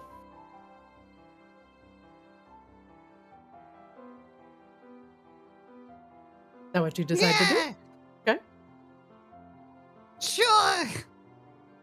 Actually, can I make an Arcana check, Christina, since we just experienced that magic? Yeah. And I still have the souped up detect magic. Yeah. That had to have been a really big spell. Yeah. I want to look for the ripples of that spell to get an idea of maybe where that magic is originating from. Okay.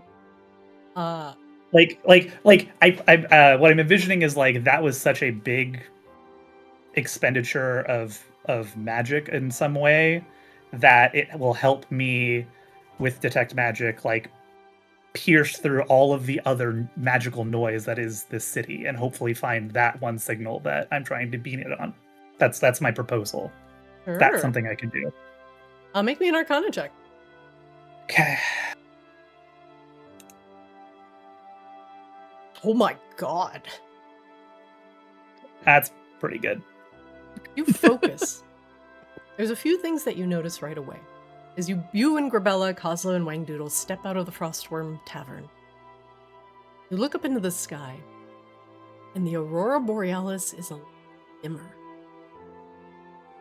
The second thing that you notice is that there are visible cracks in whatever facade this is. With a 33, you can also identify this magic more accurately as you are in a pocket plane. This is like your airship wing plane, but on a much larger scale. The amount of power that would be needed to even sustain this is, well, it would take a lot of sacrifice. But you are definitely in a pocket plane created by a wizard. But you start noticing the cracks in it now that you have at least shaken the foundation of this plane. One leads deeper into the city. One leads to the castle. And one leads to the tree line just outside of the city to the east. Each of the cracks are rather equidistant in astral depth, and are all three weaknesses.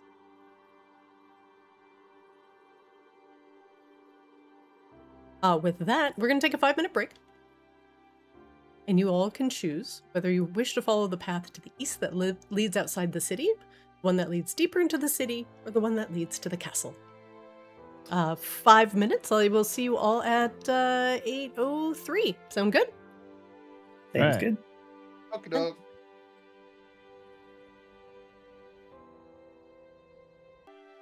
All right. 5 minutes are up, and over. Everybody here. Raine here? Yep. Also here? I'm back. All right, Wangdoodle Yes. here? Bill here? Ah! All right. Well, it seems that you've assured the quality of this gameplay. You appear to be in one that is, well, a little strange to see. You have 3 paths laid before you. East, middle of the city, and to the castle. Which do you choose to follow? Do any of my companions have input? We want to go edge of city, castle, or deeper into the city for chasing these cracks in the plain walls? Oh, Because we I can make bet a when big we one get if to we the end of one, somebody's going to get to put a bomb. I like You hear that that? plan. I like how the word bomb is just this group's equivalent of jingle keys. Yep. Good It's lord. literally the laser pointer for Kozlo and Wangdoodle. All right, I'll choose a direction. Any inputs?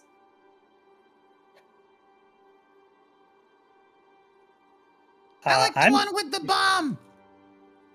That's all 3 calls. Never mind. How many bombs do we have at our disposal? I know we How have many the do you ones. want? Well, we have Kozlo's one special slow bomb, which is probably going to be exceptionally effective at tearing this plane apart, seeing that it's a magical construct. Mm-hmm. Mm-hmm. Do we have any others? Anything else that would operate similarly? Not as big and not as slowy. I mean, with some time, I could make one. Probably not out of the slow. Unless we got a bunch of that sitting around somewhere. I do have a handful of Borean shards. Could the 2 of you rig together like an arcane bomb with those? Like overload them so they overload with magic or something?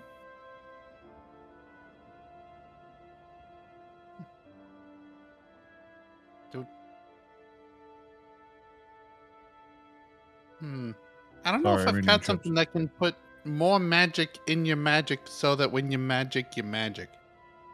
What if you connected 3 shards together so they created some kind of like short circuit effect that caused them to overload in turn? You know, like when you plug your extension cords into extension cords into extension cords and then plug it back into the wall. Infinite power. Yeah, see, don't do that's- that, kids. Yeah, it's a great idea for making a bomb where we do not know how long the fuse is. Well, you are artificers. Could you put some more control into it? I don't think we need as much oomph as like Kozlo's bomb, for example, but A just a little controlled something. explosion is a weak explosion. I'm more of the school of free range explosion. You know, don't try to Locally confine it sourced too much. organic. So look, Yeah, you look, see gotta- what I'm looking at. See, there are these cracks in the planar walls that go here, here, and here. You see how I want to make those bigger so that when Kozlo's bomb would go off, wherever we choose to plant that one, it makes the whole thing come crashing down. That's what I want to do. I have this pile of Borean shards. I have like 11 Borean shards of various flavors. And I don't know, 2 artificers who are exceptionally good at making things go boom. How do I get all of this into this using nothing but this? If you've got a compass and some brass wire, it shouldn't be too hard to make a polarity inverter. That'll definitely short out what you want. Oh, please I be like that warned, idea though, too. if we go that direction, this may cause the shards to force themselves into each other, which may have unintended extra explosions. I think that's fine as long as we're away from the explosions. Yeah, no, that should be no problem at all. And or we utilize a wall of force. You know, one of the two. I love all of these, of all of this pitch so far. No notes. All I'm asking from the artificers is I'm offering up valuable resources to make another wizard have the worst day of their very, very long life. Kaza, how many shards do you think we could feasibly get to smash together to make this all kind of explode? I'm I thinking mean, 4. if we stick them all together, then they're all stuck together, right? Well, so I think your bomb needs to go in one of these 3 cracks, Kozlo. So I think we need I have 11 shards for 2 other cracks, 2 other fissures, if we think we even need to place a bomb at each location. I mean, the effectiveness would be to hit all of the cracks and not just hope that one of them works, right? So, That is my thinking, but I am deferring to the artificers, for whom they have expertise in making things explode. I'd have to see the cracks.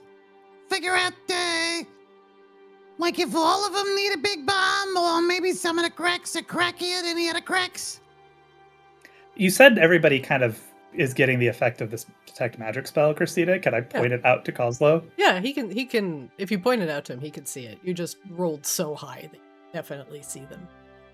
Well, if you look there, you see how you can see starlight peering through. That's one of them. And then over there. And then there's a third one over there. Right, but I mean, I had to get close to it and look at it. Oh, sure. We'll go in a direction. Which direction? We'll go do to you the source choose? of these bombs. Or the cracks. Well, if that's the case, I want to put Kozlo's bomb at the castle, where I think it's going to do the most harm to Nervala and ruin her day the most grandest. So let's go to the one towards the outside of town. I love how Assessor Raine is talking to General Contractor Kozlo to get a quote on a renovation. Just give me a number. Just give me a number. You've done this before, yes? Have we done? Why is it so hard to get a quote?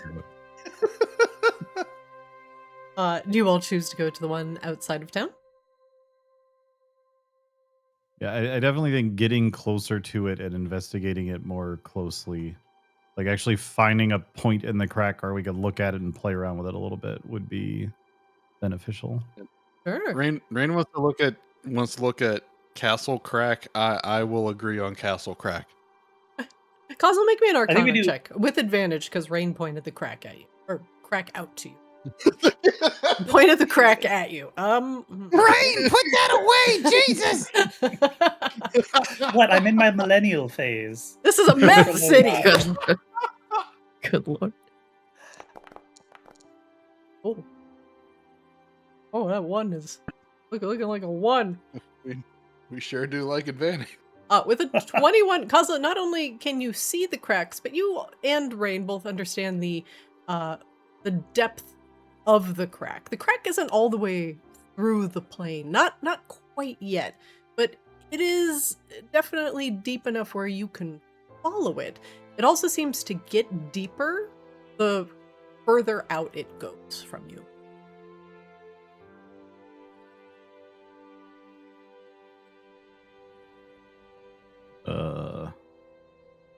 So if we follow the rainbow, we might find a place where there is actually a hole to put a bomb.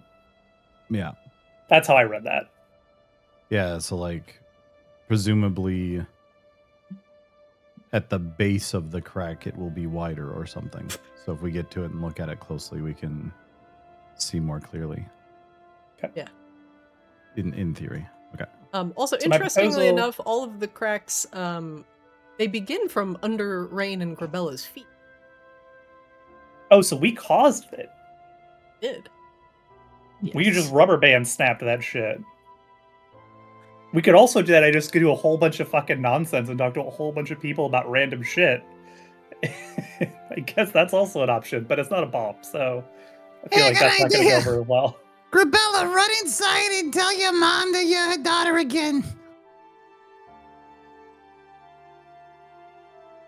Do you do this?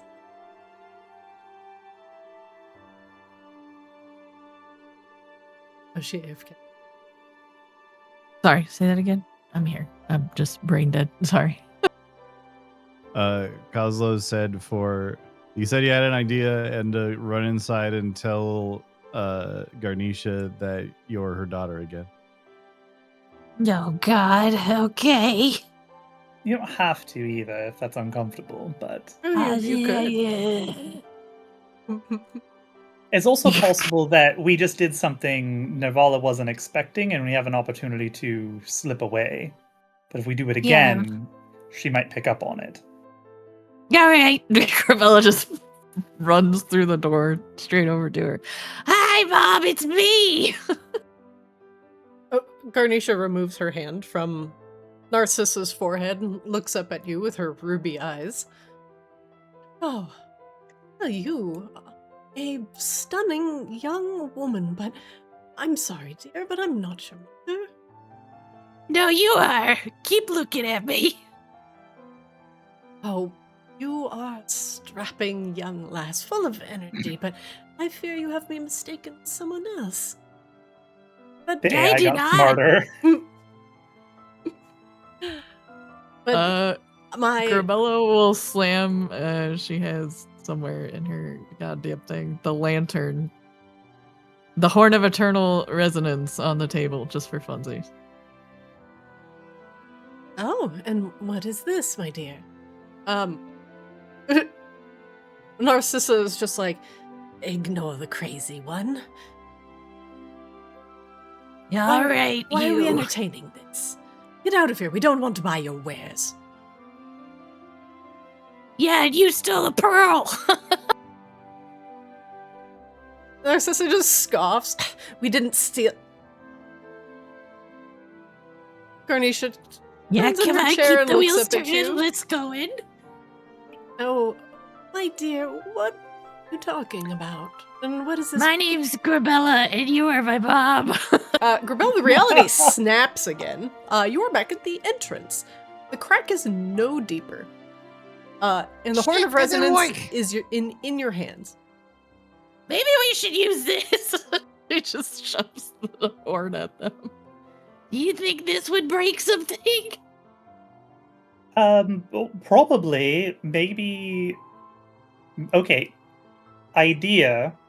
What if we plant Kozlo's bomb at one crack, this Borean Shard theoretical bomb at another, and then we go to the castle and you blow your fucking horn, Grabella, while the other bombs go off? Okay. I have a question.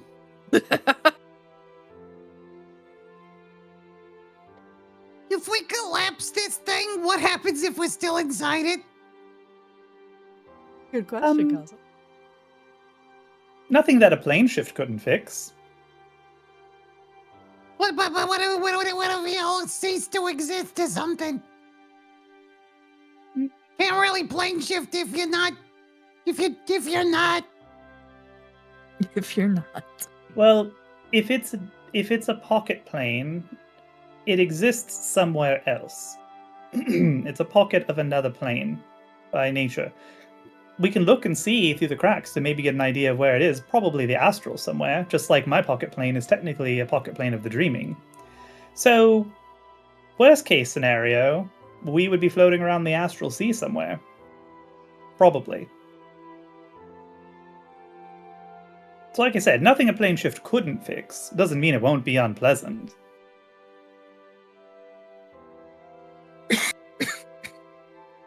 That's a lot of words.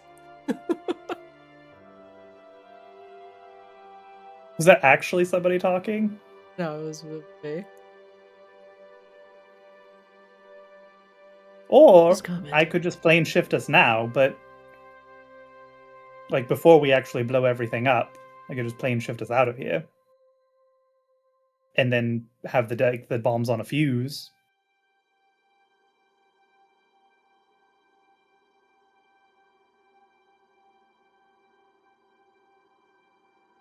Mm-hmm.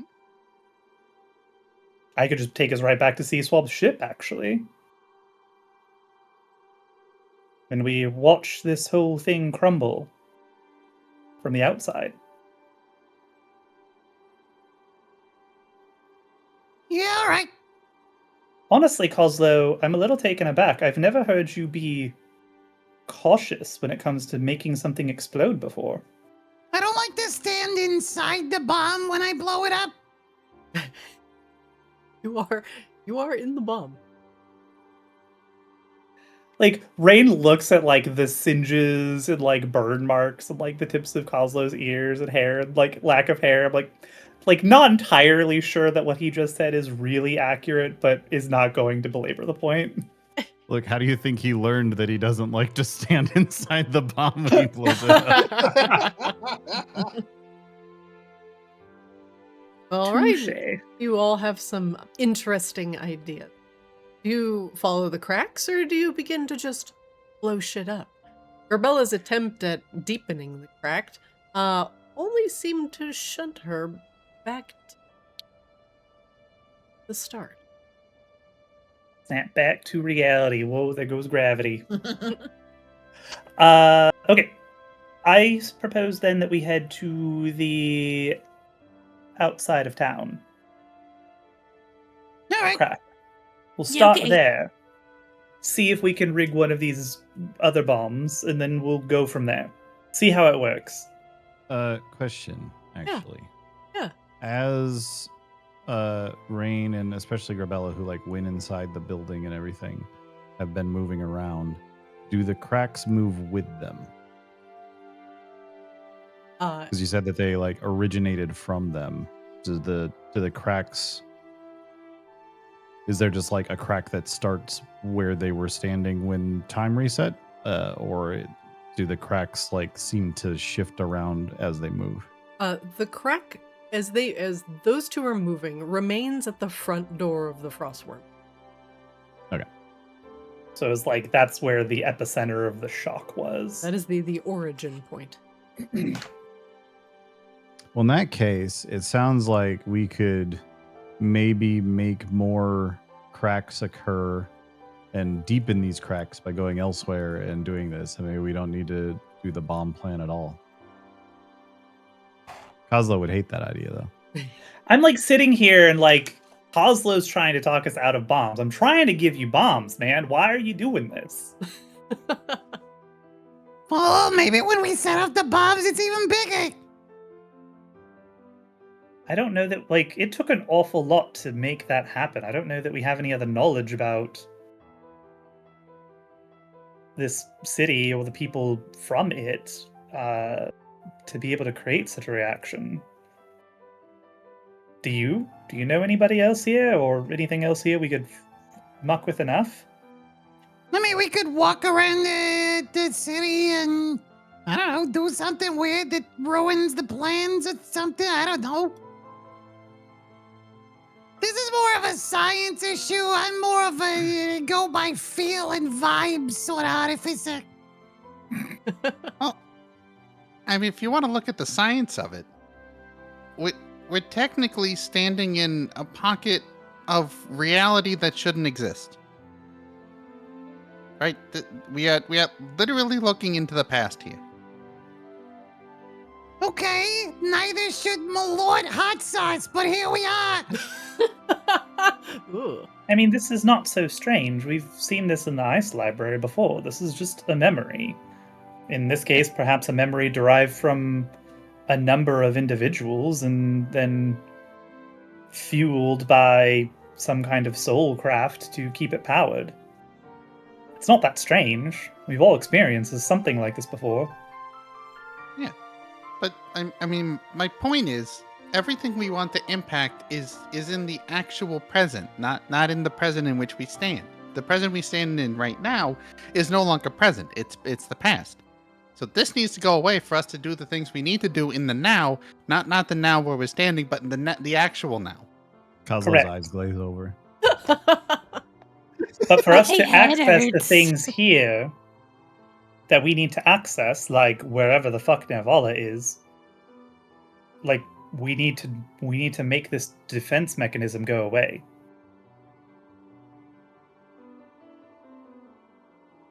All right, well, Crack let's egg, go make look at omelet. Raine's crack dead. Sorry, what was that, Wingdoodle? No, I had an idea, but honestly, I couldn't have put it better than Kozlo did.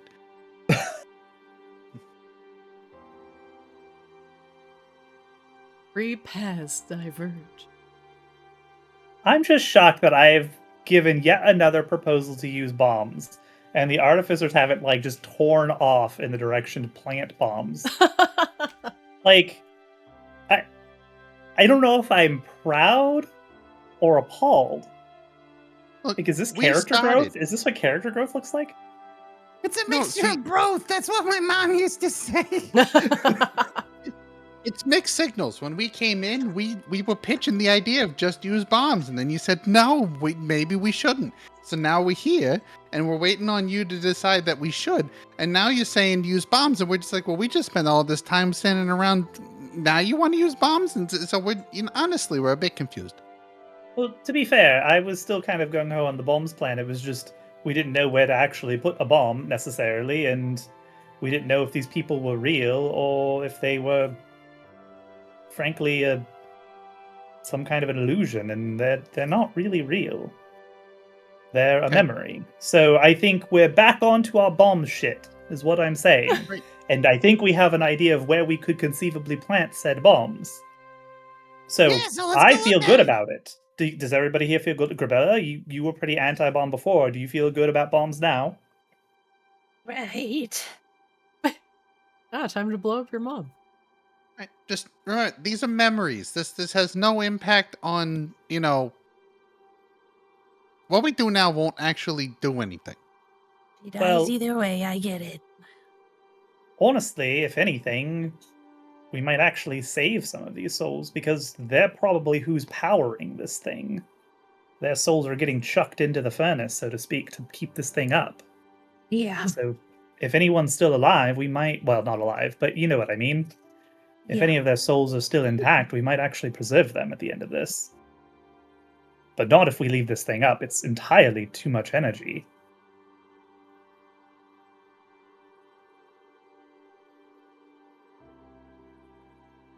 Okay, so Yeah, just go. Let's just go rip this apart. You want to do the castle one? Let's go do the castle one. well, like I said, I thought we'd leave the castle one for last because we put the biggest bomb there when we know the most about Okay. what these cracks look like. So we Yeah, go to the sure. one to the outside of town, and then Okay. maybe do the one that's deeper into town, and then do the castle one, and then we just fuck shit up. Yeah, and then that gives us the best chance to not be here when it all goes off. And you can tell that all of these aren't people because none of them have even the slightest bit of concern that we're all look weird, just showed up into town today, and we're talking enthusiastically about blowing up their fucking reality with bombs. And not a single person around us is batting an eye. Look at her, she's still trying to sell us grapes. Ice grapes! For all we know, we're speaking in euphemisms about some weird festival thing that may or may not have ever occurred. But you bring up a fair point.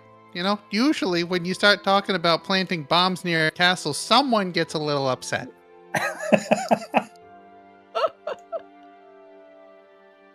Weird. I never expected to have to so vehemently defend a plan to plant bombs in this of all parties. Oh, I'm exhausted. All right, outskirts of town we go. All right. You all head off to the east. The crowds thin out here, and there are no longer market stalls. Occasionally, you see one or two people heading in the same direction, but they're dressed in more simple garb, darker, long robes, conservative, hoods up. I need all of you to make me a perception check, please. Now, these are more like the elves I'm used to, you see. Look at them, so Perception. unfriendly. They want nothing to do with us.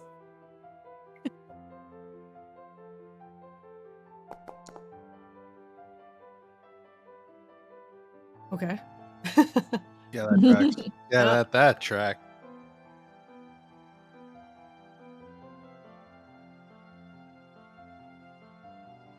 Is Kozlo using flesh achieve? No? Okay. Oh, sorry. Yeah, I No, didn't it see the was just- prompt for it. All right. For Kozlo, Grabella, and Raine, you can all see flashes of the faces underneath the hoods, at least the ones that are coming towards you. These people are visibly crying down their cheeks, some having already formed into small icicles. They bat away. They land on the ground with a soft pink.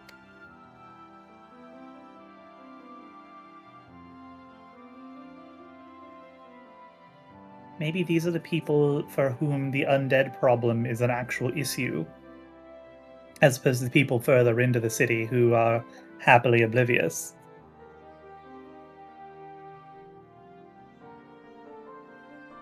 Do you continue moving down the path?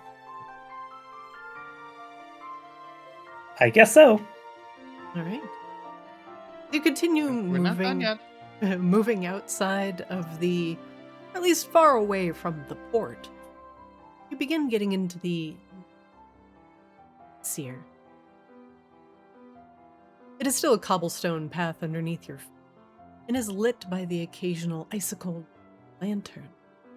And the snow falls softly around you.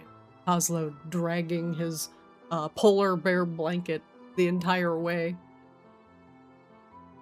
You get to a large, long wrought office, and beyond it, the grape.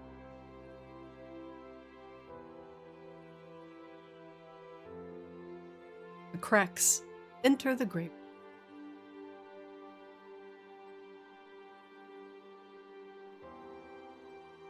And I guess we do too.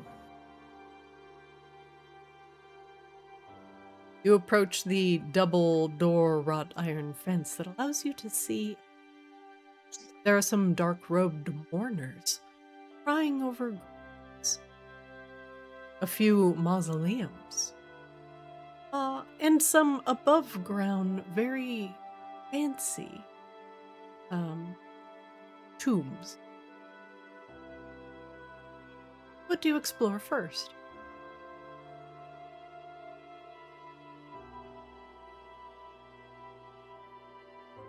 Does the crack seem to go in any particular direction of these three? While the cracks, they kind of spiderweb as they get to the graveyard. Some of them lead directly to the graves that are dug into the icy ground. Some of them to the tombs that are above ground. And some of them to the mausoleum, a very fancy and intricate one, the largest in the back of the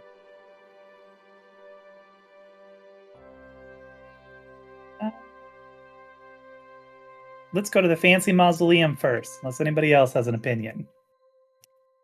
No, that works fine for me. We're gonna plant a bomb, we're gonna blow up the prettiest fucking thing we can find, right? It'd be even better if it can, store in a whole bunch more material to make the explosion even larger.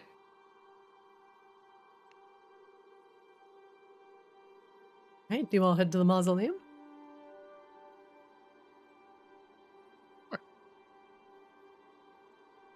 As you walk through the graveyard, the soft sobbing of the Assyrian mourners can be heard from either side.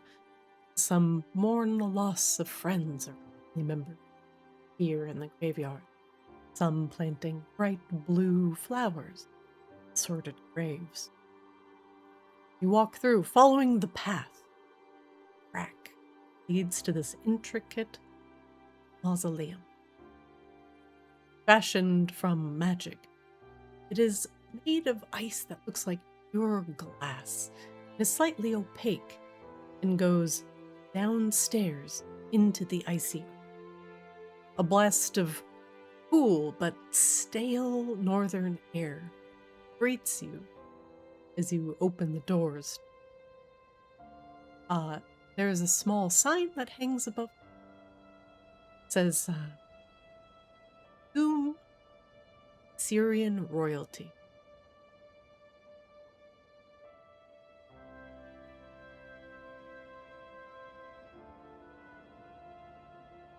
Okay.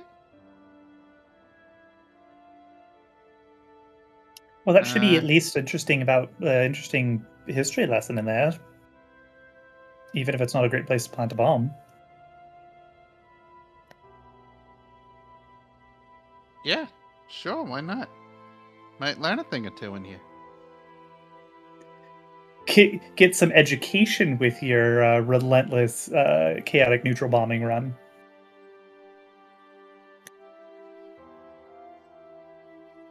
All right, do you all proceed? Okay. Yes. Okay. You go down the cool, icy corridor. East Lord before you get into deep underground. Magical crystals hang on the walls, providing a small amount of light. In a long hallway, lining each of the walls to your left and right are hundreds of stone tombs, each with small plaques on them. All of the tombs are closed.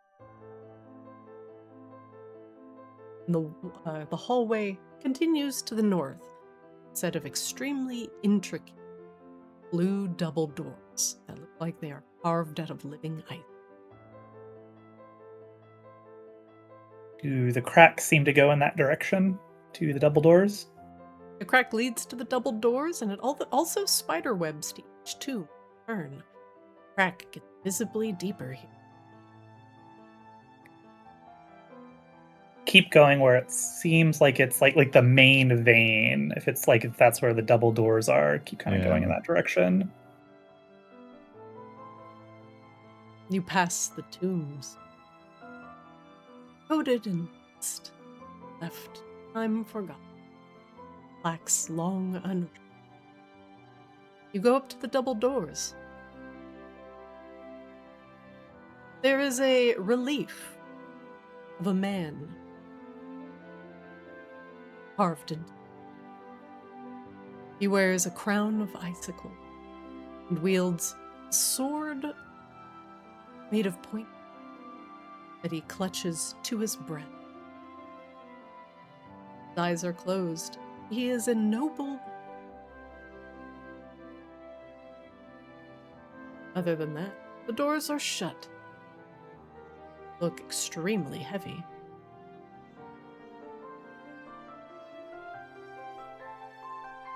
Good thing we brought a Grabella. What? The doors, oh, they look so heavy. Raine, like, throws herself against them all feebly. All right, Fun. all right. Grabella, make me an athletics check, please. Womp womp. An What is- athletics check that literally can't be lower than a 29 anyway. That is true. That is true. Can't be lower than the 29. Oh my god. Grabella, you plant your feet into the floor and give these icy walls a push. And with some effort, which is surprising to you, the doors slowly open on crackling hinges. And inside, the glittering icy tomb, a single one, standing on top of a pedestal. The same king-like relief can be seen here, on top of the casket. His eyes closed, sword clutched to his breast, icicle-like crown planted on his head. The plaque at the foot of the casket reads, Eldrin Heartbreak. First.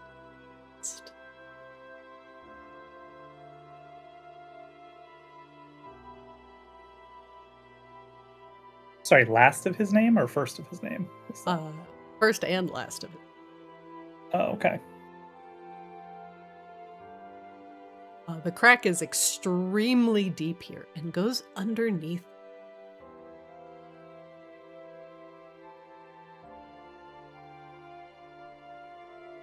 Can we, like, see any more into the crack since we're close up to it?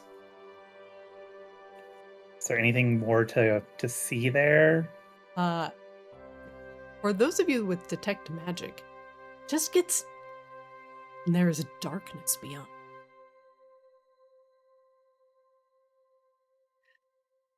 All right, artificers, do we feel like this is a good place to plant the bomb, or do we need to open this gentleman's tomb?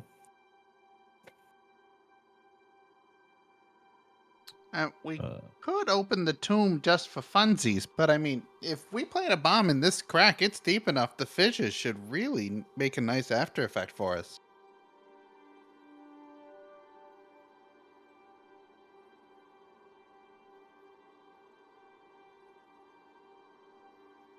Resident bomb expert Coslow, any thoughts? Yeah, I mean, should work.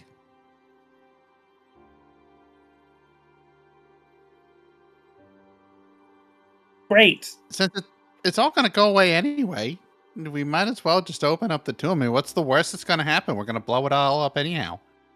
I mean, he is kind of a memory of a memory. I doubt we'll be offending anyone. That doesn't mean that there's not something there that will be offended. We're going to blow it up anyway, so the offense is really short-lived? Well, with that said, do you all decide to open the tomb, or do you leave it closed? If we think that there is any chance that opening this tomb gives the artificers a better position to plant this bomb, Raine's like, sure, let's open the tomb. If we think there's no chance, like where we're at right now is as good as it's gonna get, then let's not open the tomb. Survey says. Well, it seems, from what you've learned, it seems like there has to be some disturbance to this reality in order to deepen the cracks. So if we offend whoever's in the tomb, maybe we'll make the cracks worse. Fuck it, we open the tomb then, I guess. So- Desecrate all the tombs. I guess if that upsets things. Oh, it's been a while since I've been on a good grave. I mean, I've never been on a good grave robbing before. Also, I've literally been on a grave robbing with you before. Okay, but when does Allegedly. it stop? But when does it stop being grave robbing and start becoming archaeology? Anthropology, even. Yeah. When does that happen? Well, do you want the real answer? I'm assuming statute of limitations, but what's the real answer? I think it more depends on, like, if you have power and are of a lighter complexion is really how that works. But disregard that anyway. Moving on. All right. So we're opening the tomb. Who opens so the if you- tomb? A resident tomb opener, I imagine. Raine throws herself at the tomb. Oh, it's so heavy. It is Oh, cold. dear. It is cold. Everyone looks at Grabella. What? Am I opening something again? What are we doing? Yep, yeah, I think you're opening this tomb so we offend this reality the utmost and get the biggest crack we can. Alrighty. This weird sarcophagus These are- shaped jar of pickles is just not opening, Grabella. Can you help? Jesus, she actually beat her 29. Her I base just have her 29. roll so she could beat a 29. Yeah, that's it. I think that'll do. Jesus Christ. Grabella, this lid has to be thousands of pounds. It is thick, like pure crystal. You grab it on either side, and though it is a little awkward, you just give it a hand, and you lift this thing straight up. In fact, you could even put it wherever you want. You could throw it. You could probably murder a man with it. But I'll let you decide what to do with the top. Murder! As you lift it, everyone, you peer inside. I suppose so. Sure, let's see what else we get to destroy. The tomb is empty.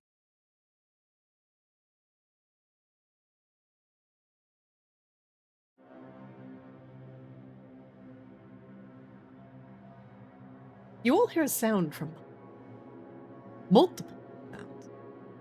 The sounds of hundreds of tombs. Long closed. All swing open at the same time.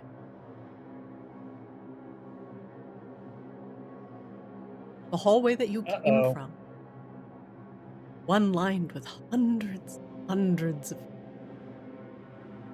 They're now all hanging open.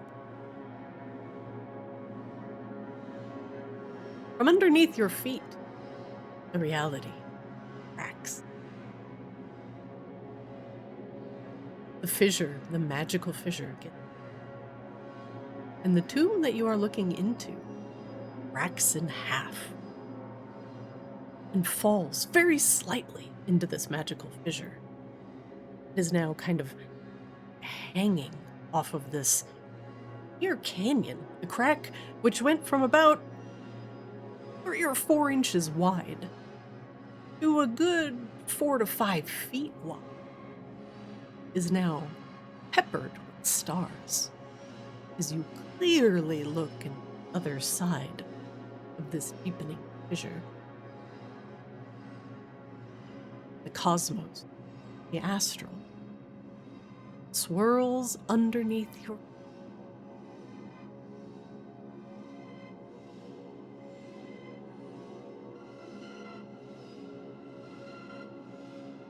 Well, that seems to have done something.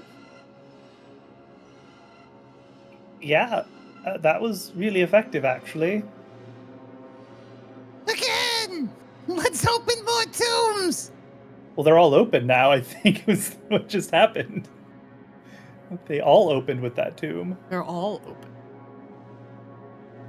So, well, here you go. Here's a bunch of Borean shards. Do you want to put a bomb in that? Yeah, sure. let's really crack this wide open. And make sure it has some kind of remote detonation. The best I can give you is like a rough time estimate. Oh, then we have to really go, like, hustle our asses to the other ones.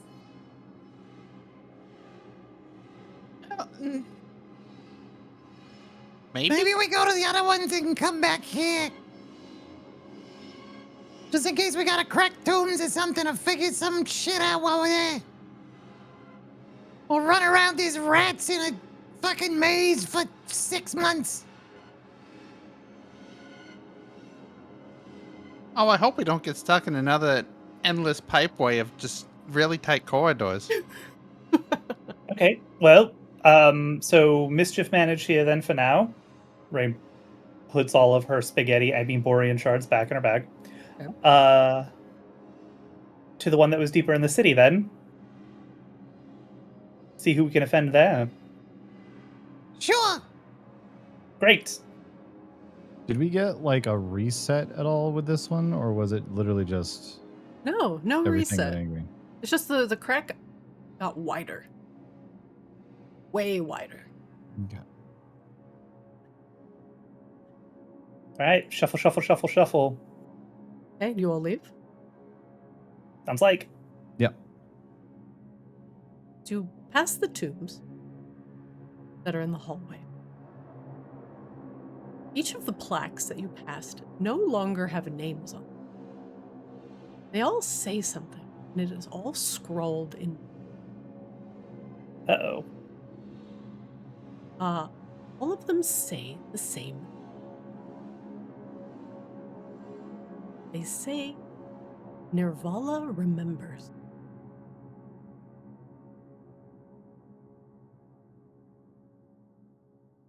And all of the tombs.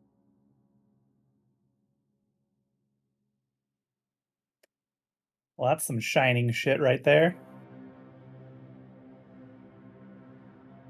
Well, I'm really glad that they took the time to put that. It would be really nice if, left themselves some space to say what was remembered. But, I don't know. Good for Navala, I guess. Maybe she just always pays her taxes on time or something.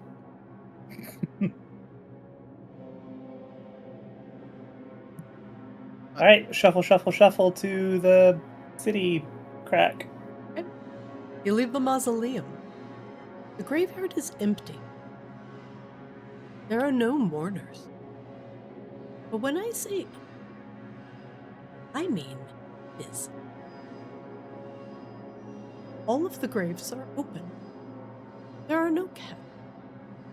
The tombs are open. There are no bodies in graves. And every grave is open.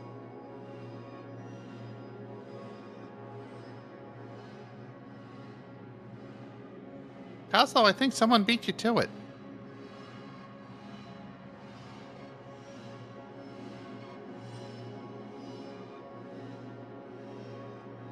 Well, if it's going to change this much, I think we definitely need to hustle regardless of whether we've planted a bomb or not. Yeah. This might not be very stable anyway. As you continue hustling, all of the tombstones do not say names anymore. They all say the same thing. He gave us to the dragon.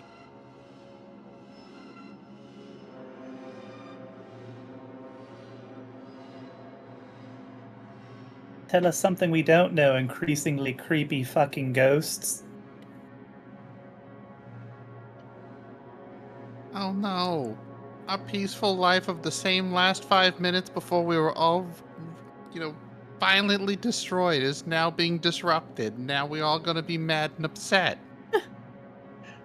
No, to be clear, I wasn't even being sarcastic. Please tell us something we don't know, ghosts. Anything's useful.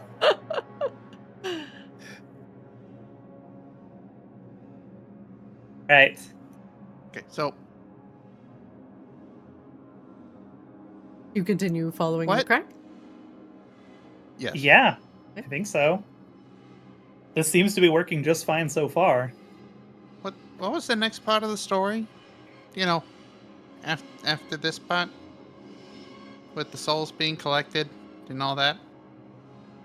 Well, we don't really know. We know that Narcissa got implanted with the pearl, the corrupted pearl.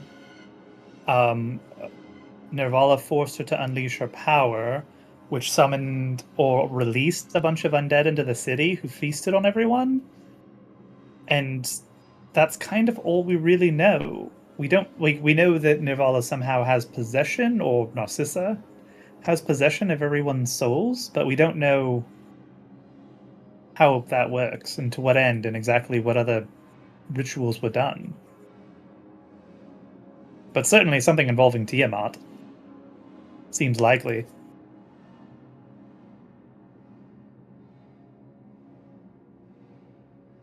Maybe Narcissa doesn't actually possess the soul she thinks she does, or she only possesses a small portion of them. And Nervala actually possesses the lion's share, or already fed off the lion's share for this power.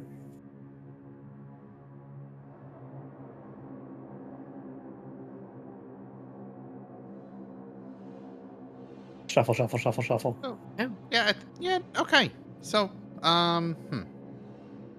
we definitely want to open up near the wall. So if we can crack through to the other side, then the explosion might actually help with improving the weakness. Maybe. I kind of suspect that once this demiplane collapses, we'll see what the outside world actually looks like here, what the actual ruins of Nervala or Isir actually are. As you're speaking and moving along following the crack, there are no longer people in the street. In fact, the city is empty. The market stalls are full of goods. No people. No one in the streets. No friendly doctor. You are alone. The cracks lead you to a towering, icy building. The sign out front reads, the Vaelcryss Library.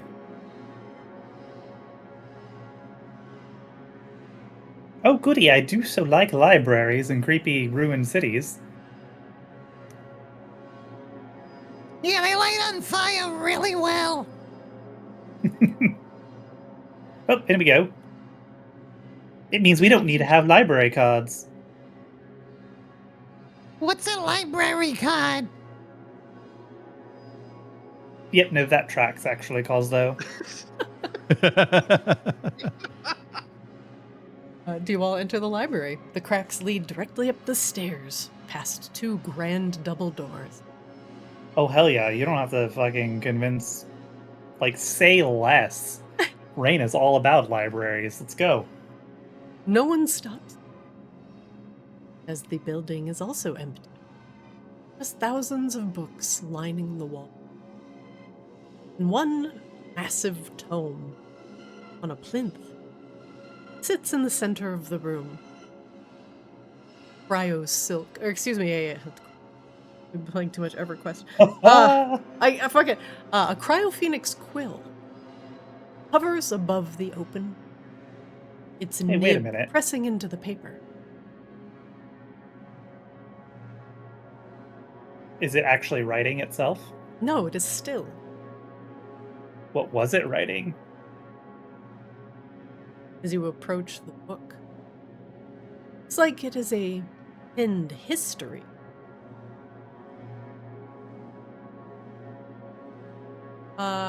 Make me an investigation check, right?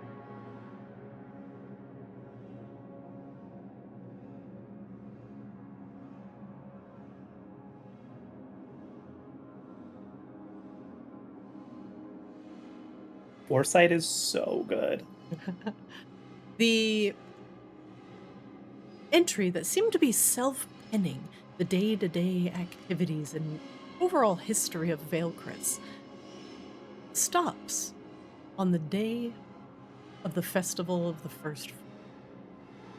There are no entries after that.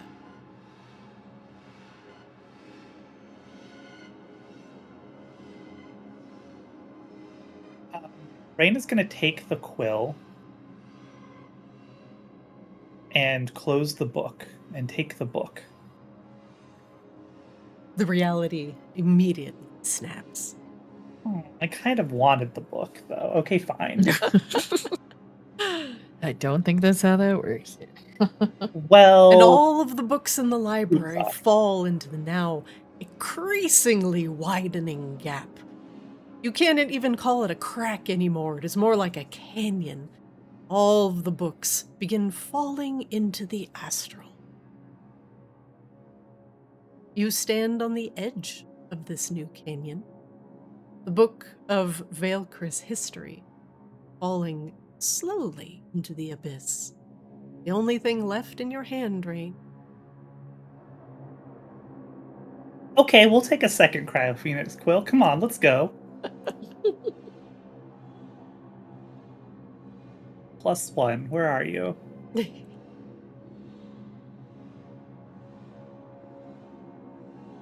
Well, that one was rather easy, I feel like.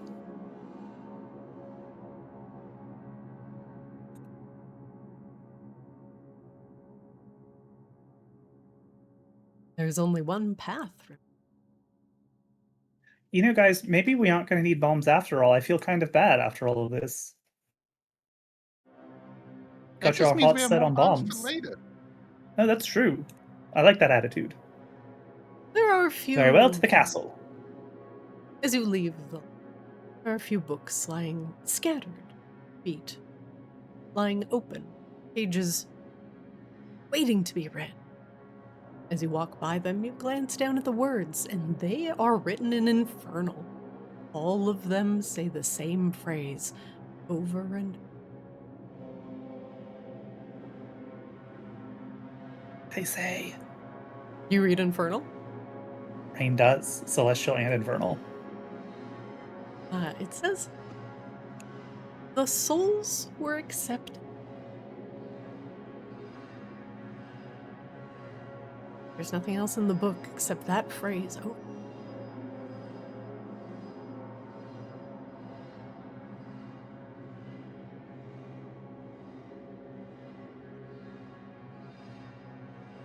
As you all make your way outside, the city is visibly rumbling.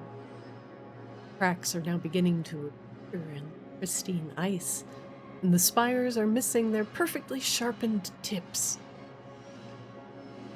The docks are a little worse for the wear. It's like they have not seen. Only the castle remains, all of the cracks leading towards the massive front gate. I think we're about to answer the question you previously had, Wangdoodle, about what happened next. Oh, good.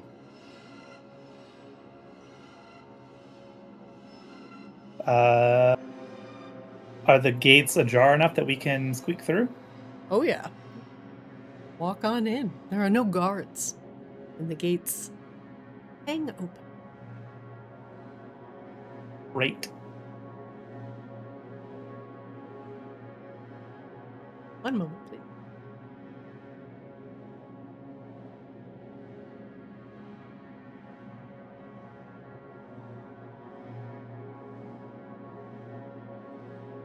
You find yourself in a familiar throne. One that you have seen in Narcissa's previous. But instead of the icy thrones in the back, there is a massive mirror. It is about 20 feet, 15 feet, and it does not display your reflection. It displays the city of Vaelcryss, but in its steam. In front of it is the back of a familiar figure.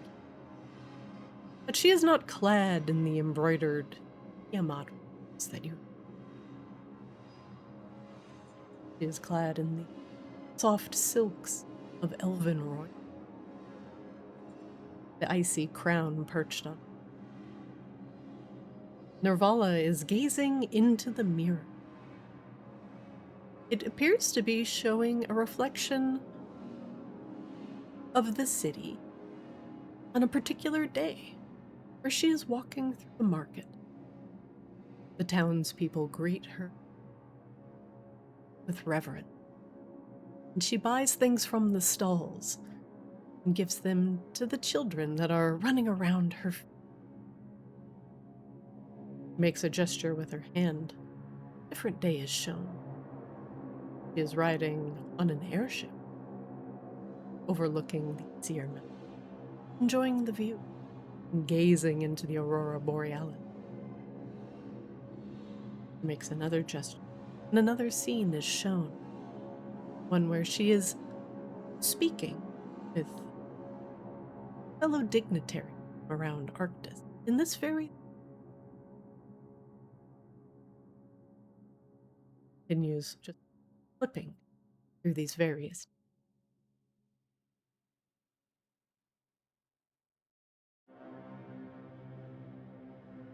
Is she giving those same kind of sinister vibes? Like, Raine is gonna, like, creep around to see her face.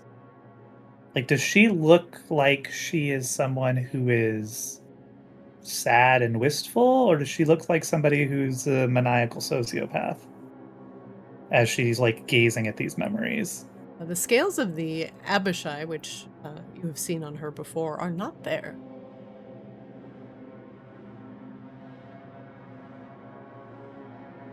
As you kind of get a better look at her face, she glances over her shoulder, looks over it, then back at the mirror. She changes it to Hello? Nervala? yes. Who are you? She looks back at the mirror, and now it is showing the day of the festival. Many people have gathered in the town square. Thousands. Nervala is standing behind Narcissus.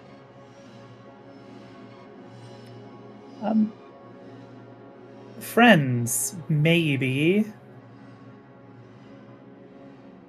Are you the real Nervala? The actual queen of this place? I am she. She, You're not all, like, scaly or anything underneath, are you? She looks back at them.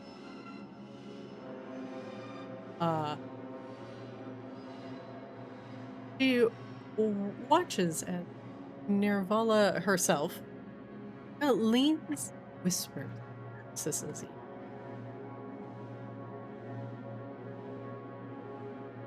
Blame them.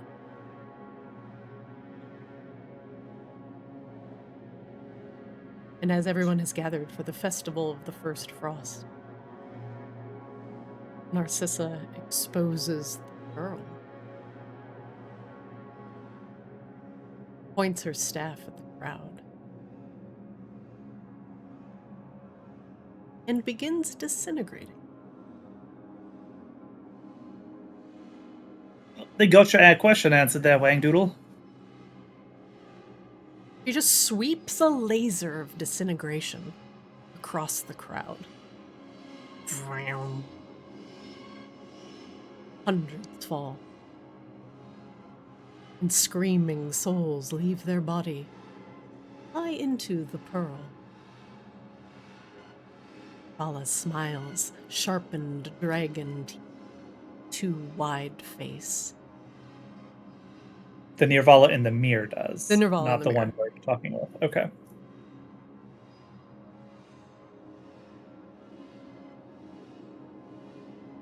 Reap them I- all. The mirror whispers.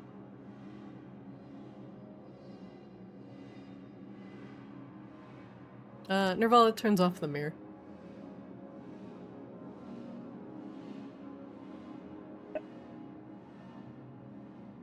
Are you trapped here? No, I am not. Oh. So, what you doing here? I am merely a reflection. One of minor. Nervala can no longer harbor a body. If she wishes, give her into being.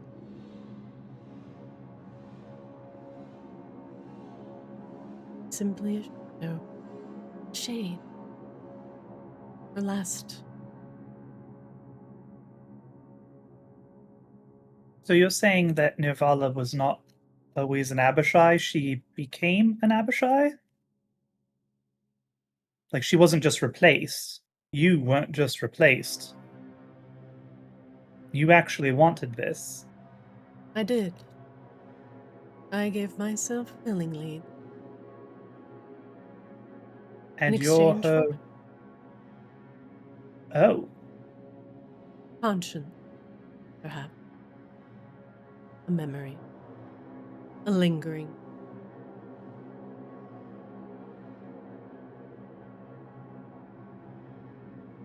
One that misses her. One that may regret the action. Do you regret them so much that you might want to do something about it? No. I merely wish to remember. Remember what the city was like. Before the necessary.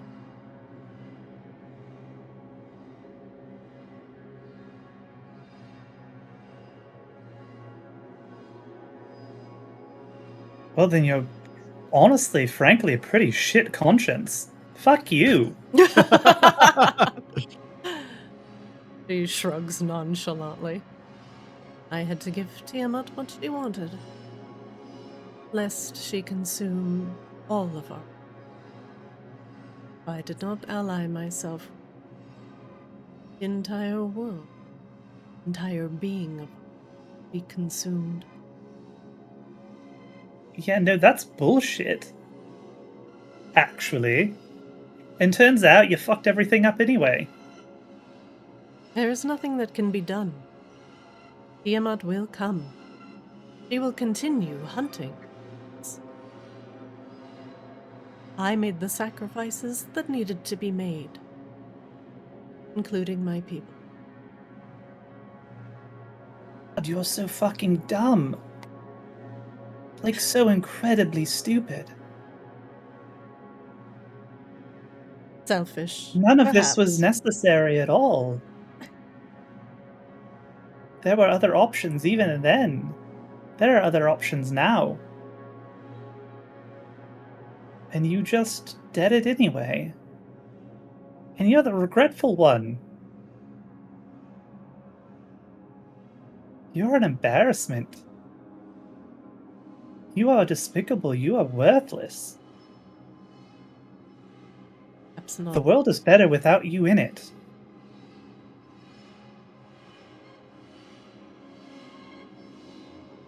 Rogues.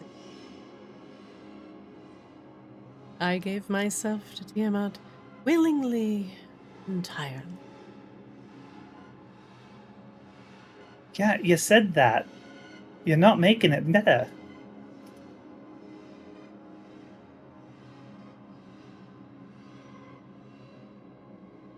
Like, you weren't even hoodwinked, snookered, misled. No, you just walked in, eyes wide open.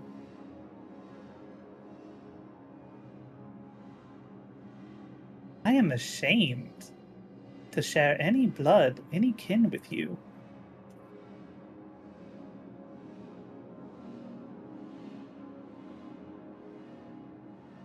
I am just proof. Or perhaps there's something that Tiamat can entirely do. No, we're proof of that. You're nothing. Raine just walks up to the mirror and she just pushes it over.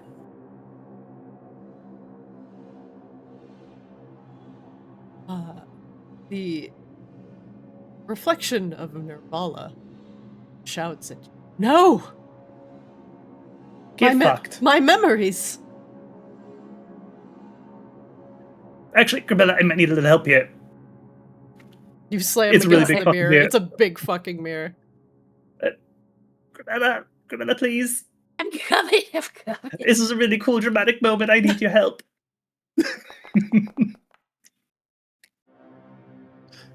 Grabella, you put your back into the back of the mirror and begin pushing it over. No,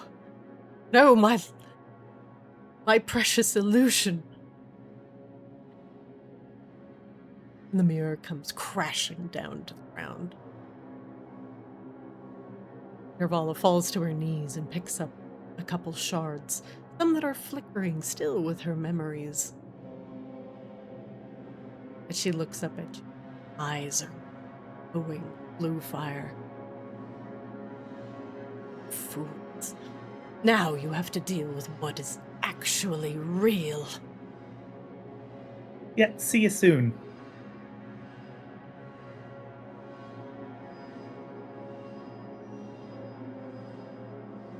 One moment.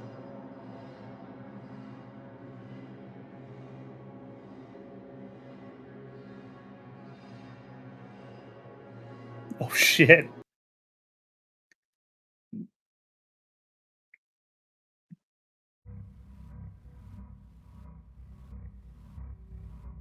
This is much more what we were expecting. Yeah, this is on brand. Hey, there's what we were looking for.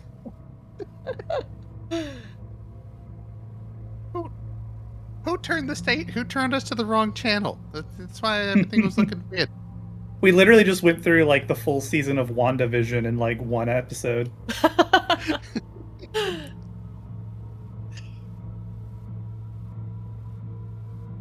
As you stand on the outside of Vaelcryss Castle, looking over the docks, massive winged demonic creatures hover in the sky, flapping, screeching against a sickly green aurora borealis. The airships, although they still fly, drip with some sort of their poison going into the bay below. And the townsfolk, the thousands of townsfolk, now shamble across the docks. Undead husks, lacking souls, empty eyes, moving about aimlessly, some wielding weapons. The warship has now become a corrupted version of itself. Sickly blue and green webbing tied together with what appears to be sinew and flesh. The fresh horde of undead pile onto it, ready to be shipped off to their final destiny. All you can see and all hear the screams and cries of these demonic entities are flying in the sky, massive, dragon-like, and too twisted, made out. This true Vaelcryss, one long fallen, the Nervalas. Corruption and desire.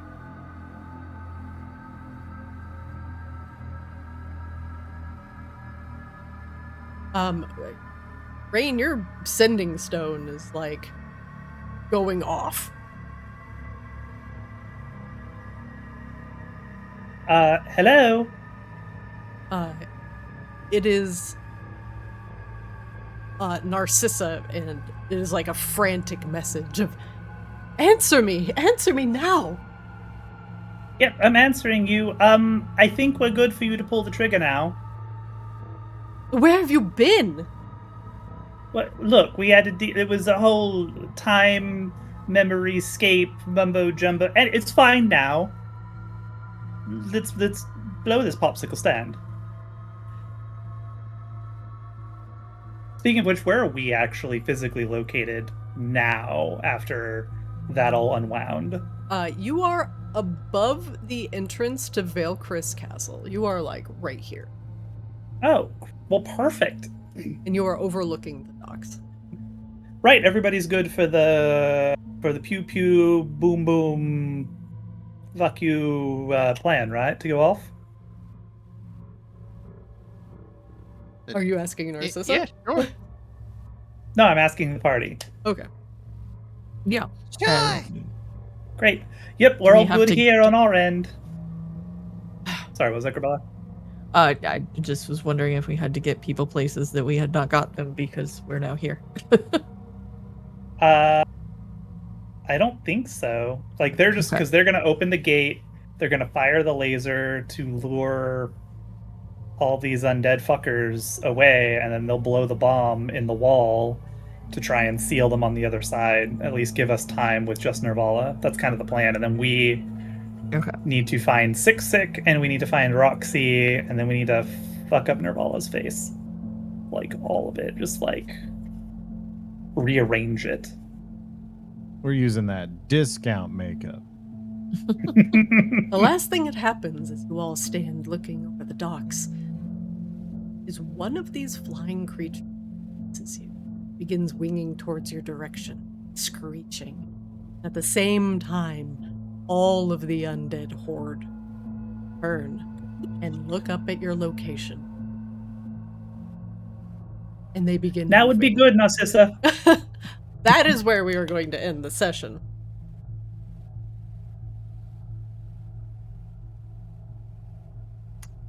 That is all for today.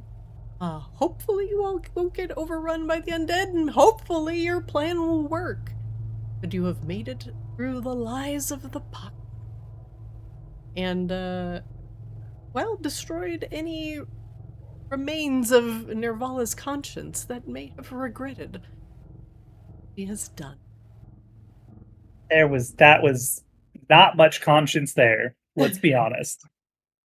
The remnants, the lingering remnants, and you're like, you are a shitty person. She's like, yeah. That's the thinnest conscience Yeah. I've seen this side of a serial killer. I did what I did. Regret is kind of a weak conscience. I'm just going to tell you that right now. If you Look. regret something, your conscience is weak because you could not stick to your own convictions. I said it. I like how Wagnoodle's definition of a weak conscience is completely diametrically opposed to Raine. However, it still applies here to Narcissa. So both definitions of a shitty conscience, or not Narcissa, Nervala, sorry.